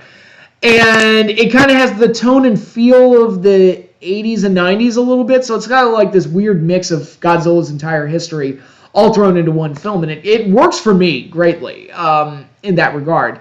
I also like the Mutos. I know a lot of people think the Mutos are kind of bland and they look like the Cloverfield monster, which is kind of true, but I think the way they're presented in the story kind of overcomes their kind of bland design, and they become memorable because of the stuff that they do in the film. At least for me. That's how they worked for me greatly.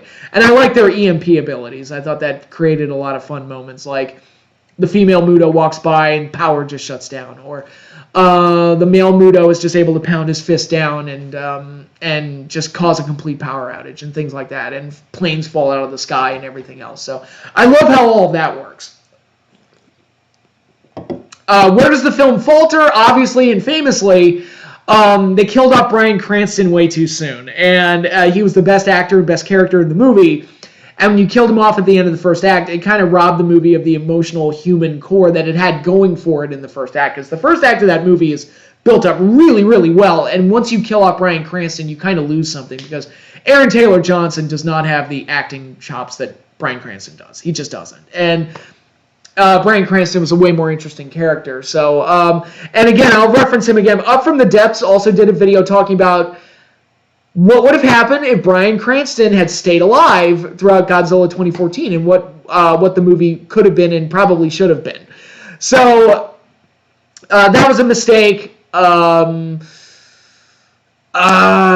Anything else that really stands out? I mean, that's the big thing, and I think that is a major, major flaw with the movie that kind of robbed it, kept it from being something grander than it was. But as is, I think it's a really fun monster movie, and I do like most of the cast. I think Ken Watanabe, I compared him to Sam Loomis from Halloween, in that he speaks for the monsters, and I think that's a great role to have, and that paid off beautifully in Godzilla King of the Monsters, I thought. But overall, Godzilla 2014 is a great reintroduction for Godzilla, a great starting point for the Monsterverse, and man, does it come through with that big monster fight at the end. I thought that fight delivered big time. And again, a large part of that is because they held back. And I think that's a good movie that kind of succeeds in the whole less is more idea. And I thought Godzilla 2014 worked great, and it was a good kickoff point to the Monsterverse. Unfortunately, it did well enough to warrant the creation of the Monsterverse.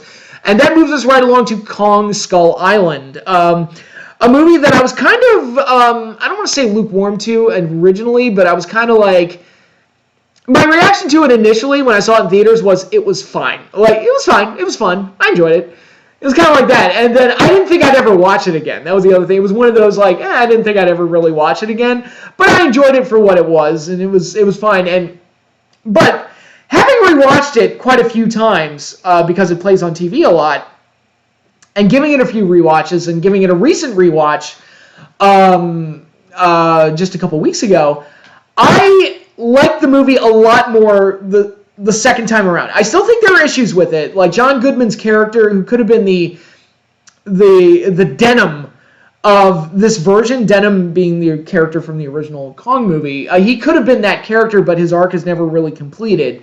He could have been the crazy guy that like has to get proof that the monsters exist. But once he gets to the island and they encounter Kong, it feels like he's just kind of lounging around. He has nothing to do. Which felt like, I guess you could say John Goodman was kind of the Bryan Cranston of Kong Skull Island. So that was disappointing. I think that Tom Hiddleston and Brie Larson are pointless. I still think they're pointless to the story. They're just there for the sake of being there. Maybe even their name value, because I think it had Brie Larson done The Room yet, or that movie where she won the Academy Award? I know she wasn't Captain Marvel yet, but I know she had. She did that movie that got her the Academy Award, and I don't know. I don't know if she had done that movie prior to this, but maybe I'm wrong. I don't know. But anyway, regardless, her and Tom Hiddleston were completely pointless in this movie. But where the cast really shines is in Samuel L. Jackson, who has this Ahab-like obsession with Kong, which works great in the film. And he perfectly fits in with the Vietnam setting and the jungle setting that Skull Island provides. And that's what I really love about the movie, is the setting. It's like, you go into Skull Island and you descend into hell. It's like this Apocalypse Now, Cannibal Holocaust style kaiju movie. And I think that that's captured really well. And it makes for a fun, dark, scary, violent movie, and a great way to promote King Kong. And like I said, what this movie did very well was that it took Kong from under the shadow of the original film. Finally, the movie didn't end with Kong falling off of a building or falling in love with a lady, although he has a couple scenes with Brie Larson that are kind of weird and misplaced. But it's, and by the way, Brie Larson should have died in that fight. That's not a reflection on her. I'm just saying, mechanically looking at that fight at the end, I'm like, so she's dead, right? She should be dead, just logically thinking. But anyway, it was nice to see Kong finally get out from under the shadow of the original film, and I think that's what Skull Island does really, really well. And also John C. Reilly's Ben Gunn style character, for those of you who have read Treasure Island or watched one of the many adaptations of Treasure Island, that character I thought provided some fun, and he kind of made me wish that we had just stayed on Skull Island for the entire movie rather than go to Washington D.C. and do all that other stuff. As I just liked all the stuff on Skull Island. All of that was really good. And again, Kong's awesome in it. And his main opponent in the film, the Skull Crawlers, are great. That is a great design. I love those. And they're actually based on a creature that was shown briefly in the original film. So it does have some ties to the original film, but it was it's such a uniquely weird design that it just kind of really, really stood out. It's probably the best original monster to come out of the Monsterverse so far. So Skull Island also has that going for it. And it's really cool to see. It was also kind of nice to see Skull Crawlers come back in Godzilla vs. Kong. I popped. I liked it. It's cool for me. And so yeah, those are my thoughts on Skull Island. Then we get into Godzilla King of the Monsters, which I feel is probably the most controversial of the Monsterverse films, because it was not well received critically, and it did the poorest at the box office. Which looking back on it, I think there are many reasons for that. The bad reviews didn't help, but I also think that coming out of the shadow of Endgame, when people went to go see that movie 8, 9, 10 times, I think Godzilla was one of the movies that kind of got swallowed up in that maelstrom that was Avengers Endgame. Because Detective Pikachu was another one. I thought that movie was going to make gangbusters at the theaters, and it really didn't. And I was like, wow, that's kind of surprising. But then again, it came out right after Endgame, and Endgame just kind of swallowed it up. And which is unfortunate. But again, I think it's many different factors went into Godzilla King of the Monsters not doing well. I also think maybe it took too long to come out Because I had people asking me when that movie came out, it was like, so is this a sequel to the last Godzilla movie? And people were like, I don't even remember the last Godzilla movie, because it had been 5 years at this point. And this movie, also another thing with the Monsterverse, these movies get delayed a lot. Like the original Godzilla, the 2014 film, that was supposed to come out in 2012. And I remember when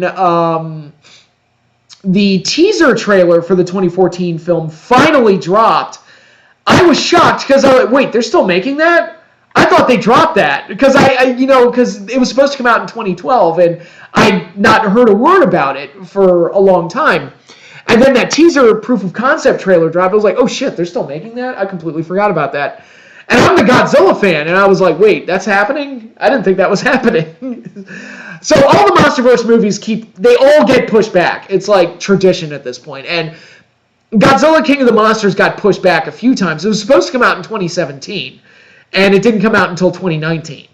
So, a lot of time between this and the first Godzilla movie, didn't help either. So I think there were a lot of factors that contributed to that movie not doing well at the box office. And it's a shame, because as a monster movie fan, I really fucking enjoyed the movie. And it's really helped out by the fact that you have Rodan, Mothra, and King Ghidorah getting the Hollywood treatment and getting their chance to shine in a big budget film, which I thought I would never see. I was like, and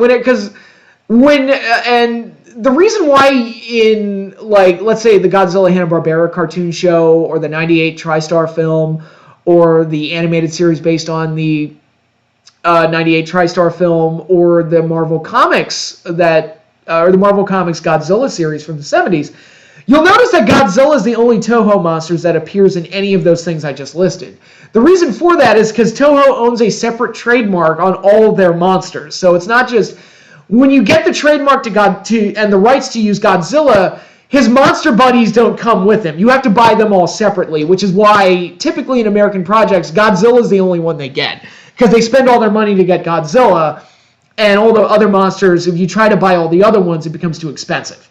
So I never thought we'd ever see Ghidorah, Rodan, and Mothra in a Hollywood Godzilla movie, but it finally happened, and I think they add a lot to the film.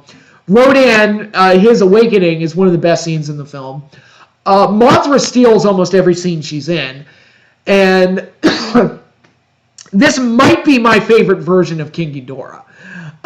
The way he was presented as like this living god of destruction, like a living extinction event. And it really captured, and also all the satanic imagery and ideals, apocalyptic feels that they deliberately built into the character. Because this, more than any other one, they like Michael Dougherty, he really treated the monsters like gods this time, or more than any of the other Monsterverse films. This one, he really leaned into the whole religious concepts behind these creatures to great effect, I thought. And but again, going back to Ghidorah, like Ghidorah was originally conceived as like this horrible monster that's going to bring about human extinction, destroy the Earth, and Godzilla, Rodan, and Mothra are the only ones that can stop him. That's how the original Ghidorah, the three-headed monster, was presented, and it works. The show, the original Ghidorah works. The problem, though, is that given the restraints of filmmaking at the time, Ghidorah couldn't really be a worldwide event, as everything's kind of localized in Japan. So the greater scale of the threat of Ghidorah isn't really felt in that movie. It is here. It absolutely is here. And it's like, it feels like Ghidorah is destroying the world, and Godzilla is the only one that can stop him. And humanity interferes and almost kills Godzilla, and you get the whole sequence where Dr. Serizawa has to sacrifice himself for Godzilla and everything. All of that is really well done. And I also feel like I have to talk about the score from Bear McCreary is absolutely wonderful. One of my favorite film scores in the last decade. It's this and Mad Max Fury Road. That's how good the score is, I think.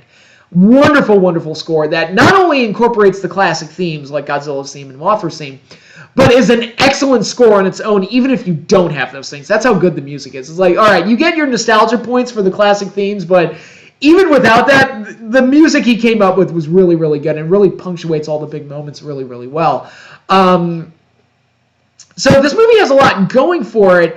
What it gets wrong, and the biggest complaint that I've heard, and I think it's a fair complaint, is that every fight scene is in the snow and the rain, and it obscures the vision, and it's like, I get you were going for like a stylized thing with that, but I would have preferred it if, you didn't do that. And it's like it makes for cool still images, but at the same time, it's like when you're watching a fight, you want to see it more clearly. You can tell what's going on, and that's something that kind of gets in the way of some of the monster action, unfortunately. The story itself, I was okay with. I know some people complained about the family dynamic and everything, but I kind of, to me, that was just classic monster movie stuff, and I bought it, and I liked the dad. I like Vera Farmiga, who I like from Bates Motel.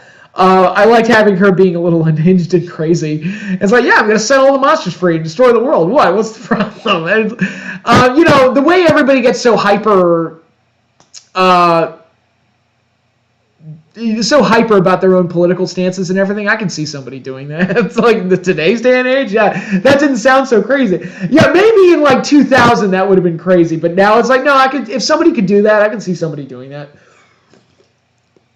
If they thought that was the right thing to do. And, overall, I thought it was a very entertaining movie that highlighted the monsters very, very well and gave Godzilla his big hero's journey that culminated with him being crowned the official king of the monsters, which was a very satisfying moment. And I think of the Monsterverse films, I think that one's my favorite. I think King of the Monsters is my favorite. Although, like I said, all of them have their pluses and minuses, and all of them are entertaining to some degree. But Godzilla King of the Monsters is the one that kind of stands out the most to me. And part of that is because I am a lifelong fan, and it glorified Godzilla in a way that I never would have imagined. But it was a blast to watch and a delight to see. So that leads us to Godzilla King of the Monsters, which I reviewed on the last live stream, so I won't bore you with the details by going too in-depth with it, but I have rewatched it, and I feel pretty much the same way I did when I first saw it. It's probably, story-wise, it has the least going for it out of all the Monsterverse films, and this is the most bare-bones monster movie that they've done so far, where it's like, look, we know why you're here. You're here to watch Godzilla and Kong fight each other. We're going to give you that. We're not going to muddy the waters too much. We're not going to have that in-depth of a story or that interesting of a character, a cast of characters. We're just going to get you to Godzilla vs. Kong. It's going to be a lot of fun. And it was. The monster fights in this are probably, I would say definitely, the best monster fights that the Monsterverse has delivered thus far. The two battles between Godzilla and Kong and the big climactic battle at the end. I won't spoil it for those of you who haven't seen it, but it's delightfully fun to watch, even if it is kind of, you could argue that it's a shallow movie, but if you're like me and you're invested in Kong and Godzilla and have been for your whole life, this movie's like porn, basically. And Kong's basically the protagonist of the movie anyway. So it's like, when Kong's the main character, it's okay that the human characters are a little bit on the shallow side for the most part. And actually, I read the novelization of Godzilla vs. Kong, and there was a lot that was cut out. And you can kind of see, so I watched the movie once, then I read the novelization, and then I watched the movie again, and I can kind of see where the omissions were, because you look at the character of Ren Sarasawa, for example, the Mechagodzilla pilot. He was supposed to be the son of Ken Watanabe's character from the two Godzilla movies, and he has like a bitter hatred of Godzilla, because he took my daddy away from me, and daddy paid more attention to Godzilla than he did to me, and all of that was cut from the film. All of it. Even the connection to Ken Watanabe's Dr. Sarasawa, that was completely omitted from the film. Millie Bobby Brown's character was picked on in school for being the Godzilla girl and for being the daughter of the woman that destroyed the planet and all that other stuff. And so that kind of motivated, in addition to wanting to help Godzilla, it also motivated her to kind of be more active in the world of the monsters, because she's like, look, the real world sucks. Being with kids sucks. I hate these people. But all the bullying stuff and all of the stuff how her family stuff wasn't working, none of that is in the movie. Very little of it is in the movie, I should say. I mean, they stripped down a lot of this movie to its bare bones. Except for Gia, the deaf girl that communicates with Kong. She's the only one that has any kind of heart or emotion as far as the human cast goes, and everybody else just kind of got stripped down to bare essentials and just get ready to watch the monsters fight. And to that end, Godzilla vs. Kong, it's a lot of fun, and it delivered exactly what it promised. So I have I can't fault a movie for delivering exactly what it promised. And if it helped save the Monsterverse, because the success of this movie, Toho seemed happy with it. Warner Brothers seems happy with it. It did well on streaming. It was by COVID standards, it did really well at the box office. I don't think it's broken 100 mil at the U.S. box office, but again, these are in COVID times. It did really, really well. And I think I think everybody across the board is kind of happy with the success and kind of reinvigorated fans' interest in the Monsterverse to where they want to see it continue. And now there's all kinds of talk that Adam Wingard might be brought back to do Son of Kong, which that would be really cool because Son of Kong was the original sequel to the original film, but it's kind of become forgotten, and it's like this lost film that not a lot of people know about. A lot of people don't know there was a sequel to the original King Kong. That's how forgotten it is, and it's kind of it's an okay movie, but it's not the type of movie I would say you absolutely have to see Son of Kong. It's a forgotten classic. It's like, no, it's just like if you're a Kong fan like I am, it's worth checking out, but other than that, don't waste your time. But if they can kind of find a way to take that concept and redo it, with Kong living in the Hollow Earth now, I'd be down for it. I think it could be a lot of fun. I think I'm all for another standalone Kong film because I love this version of Kong. I loved him in Skull Island. I loved him in Godzilla vs. Kong, and I want to see more of this guy's adventures, especially now that he's going to be hanging out in the Hollow Earth and all the wacky monsters he could interact with in this really bizarre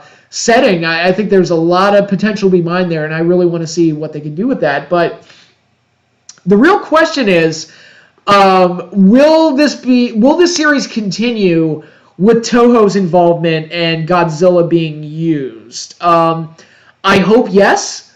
I hope the success of this film has kind of lent Toho to be like, oh, let's keep this going. It's like, hey, people want to see him. Just let's keep doing it. And if they want to keep delving into the list of monsters that Toho has, we've seen Ghidorah, we've seen Rodan, we've seen Mothra. Spoiler alert for Godzilla vs. Kong. We've seen Mechagodzilla. So we've gotten the big five. I would say that those are the big five. But there's other monsters from the original series, from the Heisei period, that I would love to see come back. Anguirus, Gigan are probably my big two from the Showa period. Also Hedorah. It would be great to have a good version of Hedorah brought back. That would be good to see. In the Heisei period, those monsters have never been in another movie. They've never come back. So it'd be great to have Biollante come back. It'd be great to have Batra come back. It'd be great to have Mechagodzilla come back. They've kind of sort of set up Mechagodzilla. Space Godzilla could come back. That would be nice. Destroyer could come back. That would be nice. They've got options. I'm just saying. They've got, Toho has a pretty wide menagerie of monsters to choose from. The Gargantuas have never fought Godzilla before. They could possibly do that, War of the Gargantuas with Godzilla thrown in. I don't know. I'm just saying. They've got some ideas. They've got options for sure. And I would like to see Gorosaurus come back. That's my personal pick. And there's a lot of things I'd like to see. I've kind of thought one idea that I have, if I'm just spitballing and throwing ideas out there. Godzilla and Kong, they both survived, again, spoilers, but they both survived their movie, Godzilla vs. Kong. And now I'm thinking, it's like, all right, what would be the ultimate team-up movie? And immediately my brain went to okay, you got to have alien invaders, and they have to have their own monsters, so that's how you can work in Gigan and Orga maybe, and a few other monsters that kind of fit the bill in that regard. And you put together Godzilla, Kong, and a team of kaiju to take them down. And immediately my brain went to a Dirty Dozen scenario. It's all right, get 12 monsters, get Godzilla, Rodan, Mothra, King Kong, after Gorosaurus and Anguirus in there because I'm a fanboy, maybe get it as a tradition or as an honoring and homage to all giant monsters across the world. Maybe they could get Yongary, maybe they could get because I think Warner Brothers owns Beast from 20,000 Fathoms, so put the Redosaurus in there. That'd be kind of neat. They could possibly get on the phone and call somebody about possibly, kind of sort of maybe putting Gamera in there with them for this Dirty Dozen team that I'm assembling for all all the things they could do.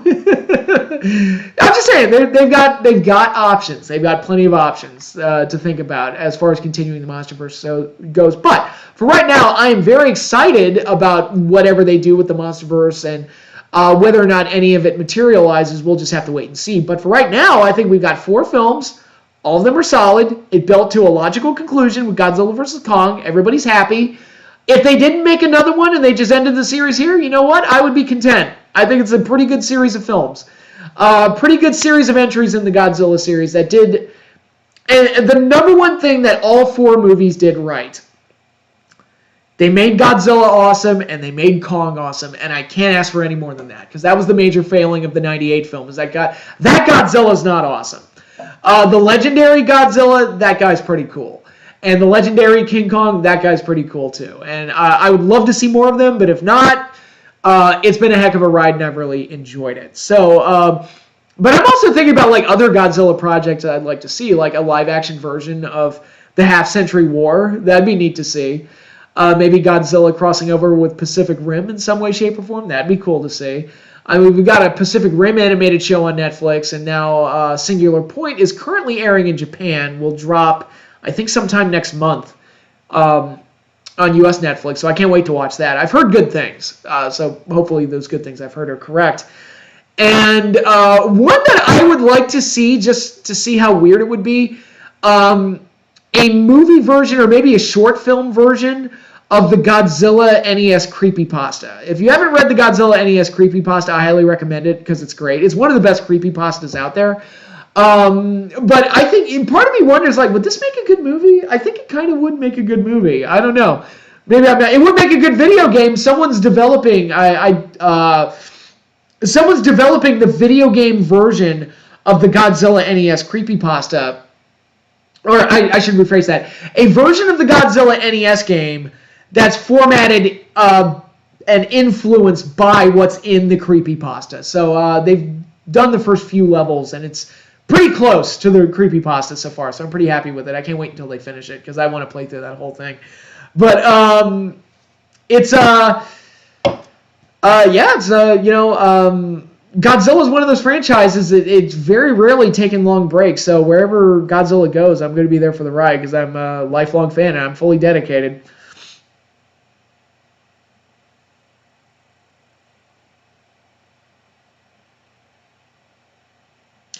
Okay, I'm just following up on she had done Room by that point. Room came out in 2015. Okay, so I thought so. I thought she had been in Room by that point. Hello, Kogan. Yeah, I enjoy Quiet Place Part 2. I've heard good things. I like the first one, so hopefully the sequel is good too. What did you think of the size of King Kong in Skull Island? That was good. For the purposes of that film, I thought it was good. Of course, they had to work in the line, he's still growing, so to set him up for Godzilla. But, I think for as is, I thought it was fine. Oh, the heart transplant? I believe that was King Kong Lives, the sequel to the 74 Kong film. I believe that's what you're thinking of.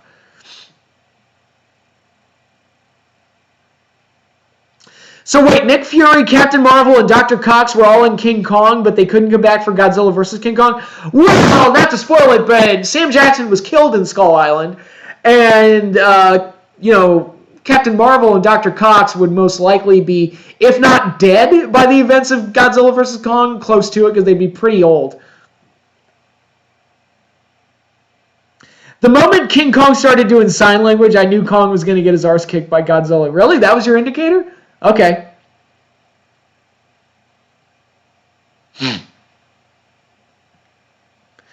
Do you think we'll get a remake of King Kong Escapes with a reimagining of Mechanic Kong? I'd be down for that. You want to do a Robot Kong? I'm cool with that. What would you think about a Godzilla villain showing up in a Kong-only Godzilla movie, or in a Kong-only movie? I would be completely okay with that. I think it would be very cool. That'd be cool, because it worked for Mothra when they did Mothra 3 and she fought King Ghidorah. That was like a first that King Ghidorah had been outside the Godzilla series, and it worked. It was the best out of the Mothra trilogy films. So it's like, no, if they wanted to take a Godzilla opponent and work him into a standalone Kong movie, I would be completely down for that. I think that would be awesome.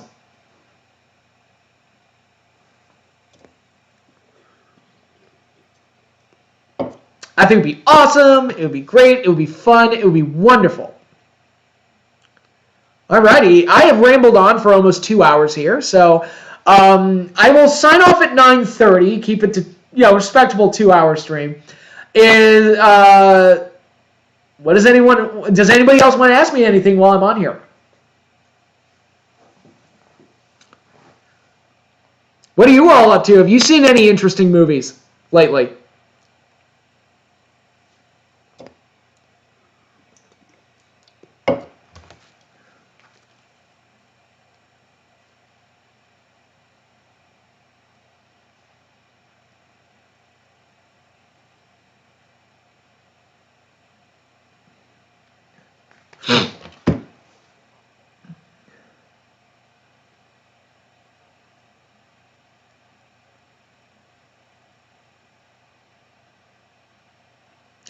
Did you watch, or do you plan to watch the new Batista zombie movie? I do at some point. I have not watched it yet. I do plan on watching. That's Army of Darkness, right? Or Army of the Dead. Sorry. I have not watched it. But I will definitely check it out at some point. The only question is, which Godzilla villain would make sense to face King Kong? Well, Gorosaurus. Well, he's already fought Gorosaurus, so I'm not gonna feed Gorosaurus to him again. But one of the bigger foes, I think that Biollante would fit. Like, let's say he's walking around the Hollow Earth, and this mutant plant just shows up and keeps growing and growing, and it's Biollante, and King Kong just fights Biollante. That'd be awesome. Batra would be a good one. They want to throw Batra in there. They could do... Okay, I'm spitballing here, and this is a really weird one, but Mechagodzilla, which has, like, based on Godzilla vs. Kong and the way they did it, is kind of, like, possessed by King Ghidorah. And there's, like, one of the Ghidorah skulls is inside Mechagodzilla, and the other one's outside Mechagodzilla, feeding signals to it, and blah, blah, blah, and that's how they pilot it. And it kind of becomes possessed by King Ghidorah or whatever. And that's... So basically Mechagodzilla is a possessed King Ghidorah. So what if the remains of Mechagodzilla... What if King Ghidorah starts to regenerate inside of the remains of Mechagodzilla, and it just kind of turns into this cybernetic organic hybrid that ultimately becomes... You know where I'm going with this. Mecha King Ghidorah. And then instead of hunting down Godzilla, he's like, you know what? I want that fucking monkey that stopped me from killing Godzilla. And Mecha Ghidorah just follows King Kong into the Hollow Earth and hunts him down. So you got King Kong versus Mecha Ghidorah.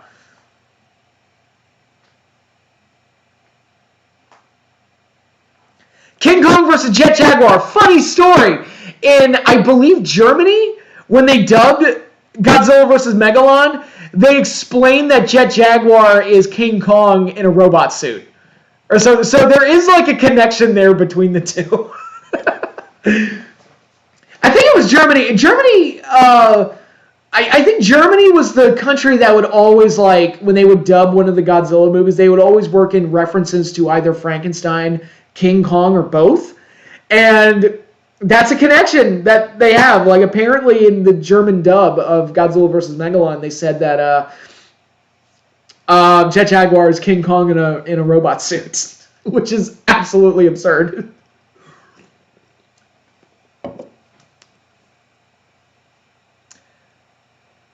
And Jet Jaguar, by the way, also making his grand return in Singular Point, and apparently he's like a major fixture of the show. Which, there's something I never expected to see, like Jet Jaguar. If you had told me when I was 11 years old that Jet Jaguar would make a comeback, I would have laughed at you. I'm like, there's no way. No one's going to touch that. Oh my God, they did. And people seem to like it, so I'm not going to question it.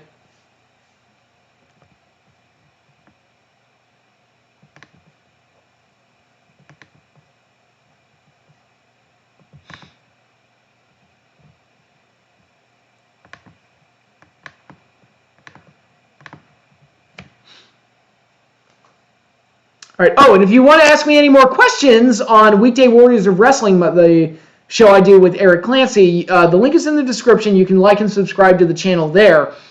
We try to do our shows weekly, but sometimes life gets in the way and prevents that from happening. But we have started doing question and answer segments. The email address is in the description. It's weekdaywarriors2020@gmail.com. You can submit your questions there, and we will read your questions out loud and answer them. We've done 2 segments already, and they've gone pretty well. So we'd like to keep those up.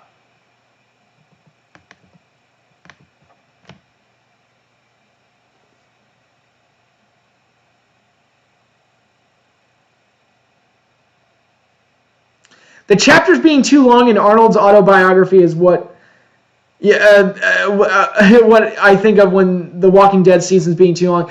I have not watched any Walking Dead since like season 8 or 9, so I've missed like 2 seasons. I don't even know what's going on there anymore.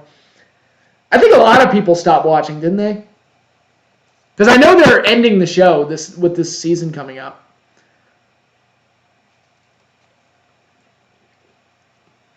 It's like, motherfucker, I'm waiting for Better Call Saul. I can't be wasting my time with Walking Dead.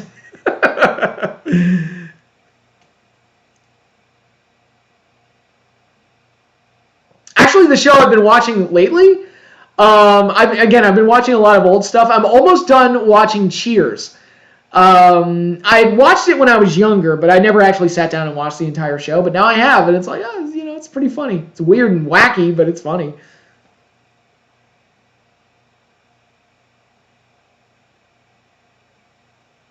Do you think they should bring back Peter Brosnan in any of the Godzilla movies as an Easter egg to the '98 film? I'm not opposed to referencing the '98 film in any way. So if they want to do that, that's fine. Even if they wanted to bring Matthew Broderick back for some reason, they could do that. It'd be okay.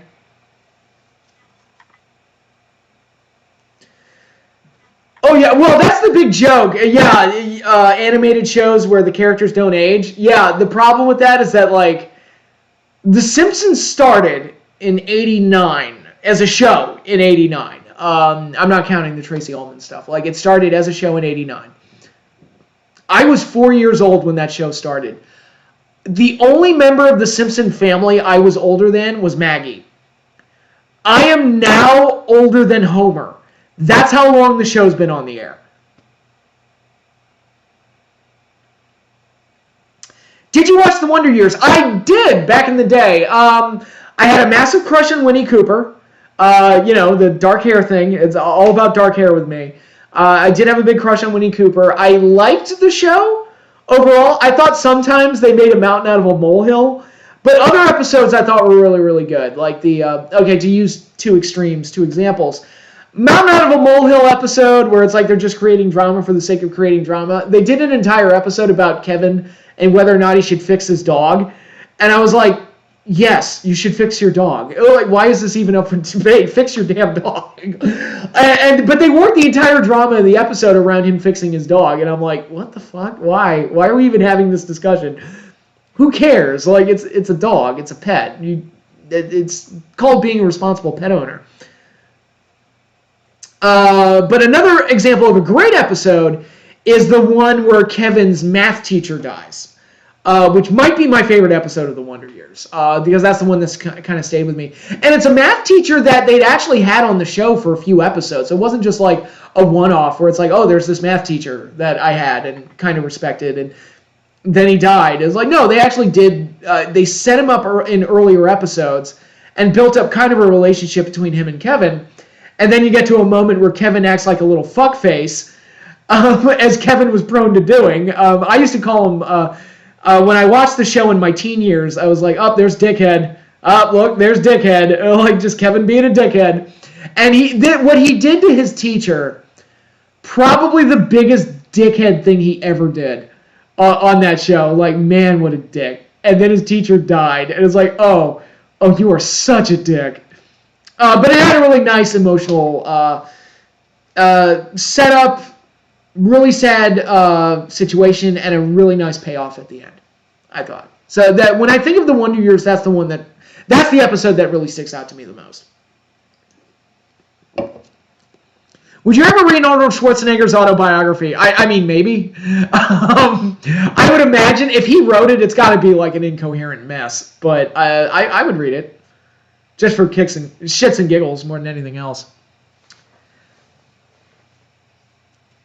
All right, we'll give it 2 more minutes. I have to get on a call with my family in 2 minutes. But 2 more minutes. Any more questions? And if you have any questions, you don't want to ask them here, send them to weekdaywarriors2020@gmail.com, and we will read them on the air when we do the Weekday Warriors of Wrestling podcast. The channel link is also in the description if you want to watch our past episodes. What about Pete and Pete? I loved Pete and Pete as a kid. It was so weird.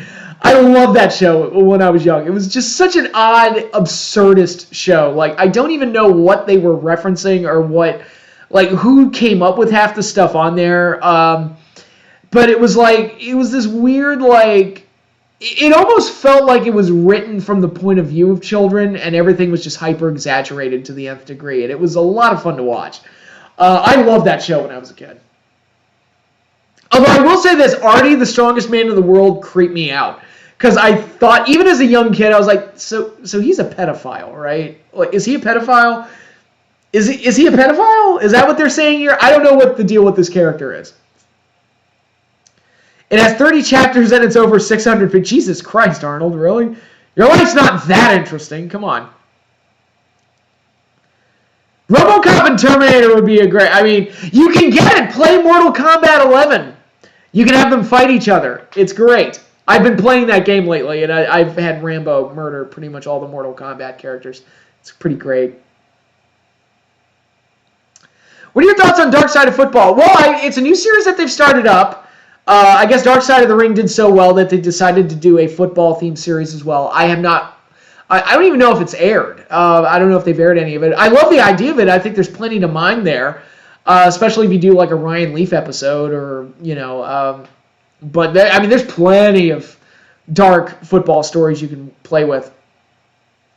Mr. Tasty. Yep, the Mr. Tasty episode.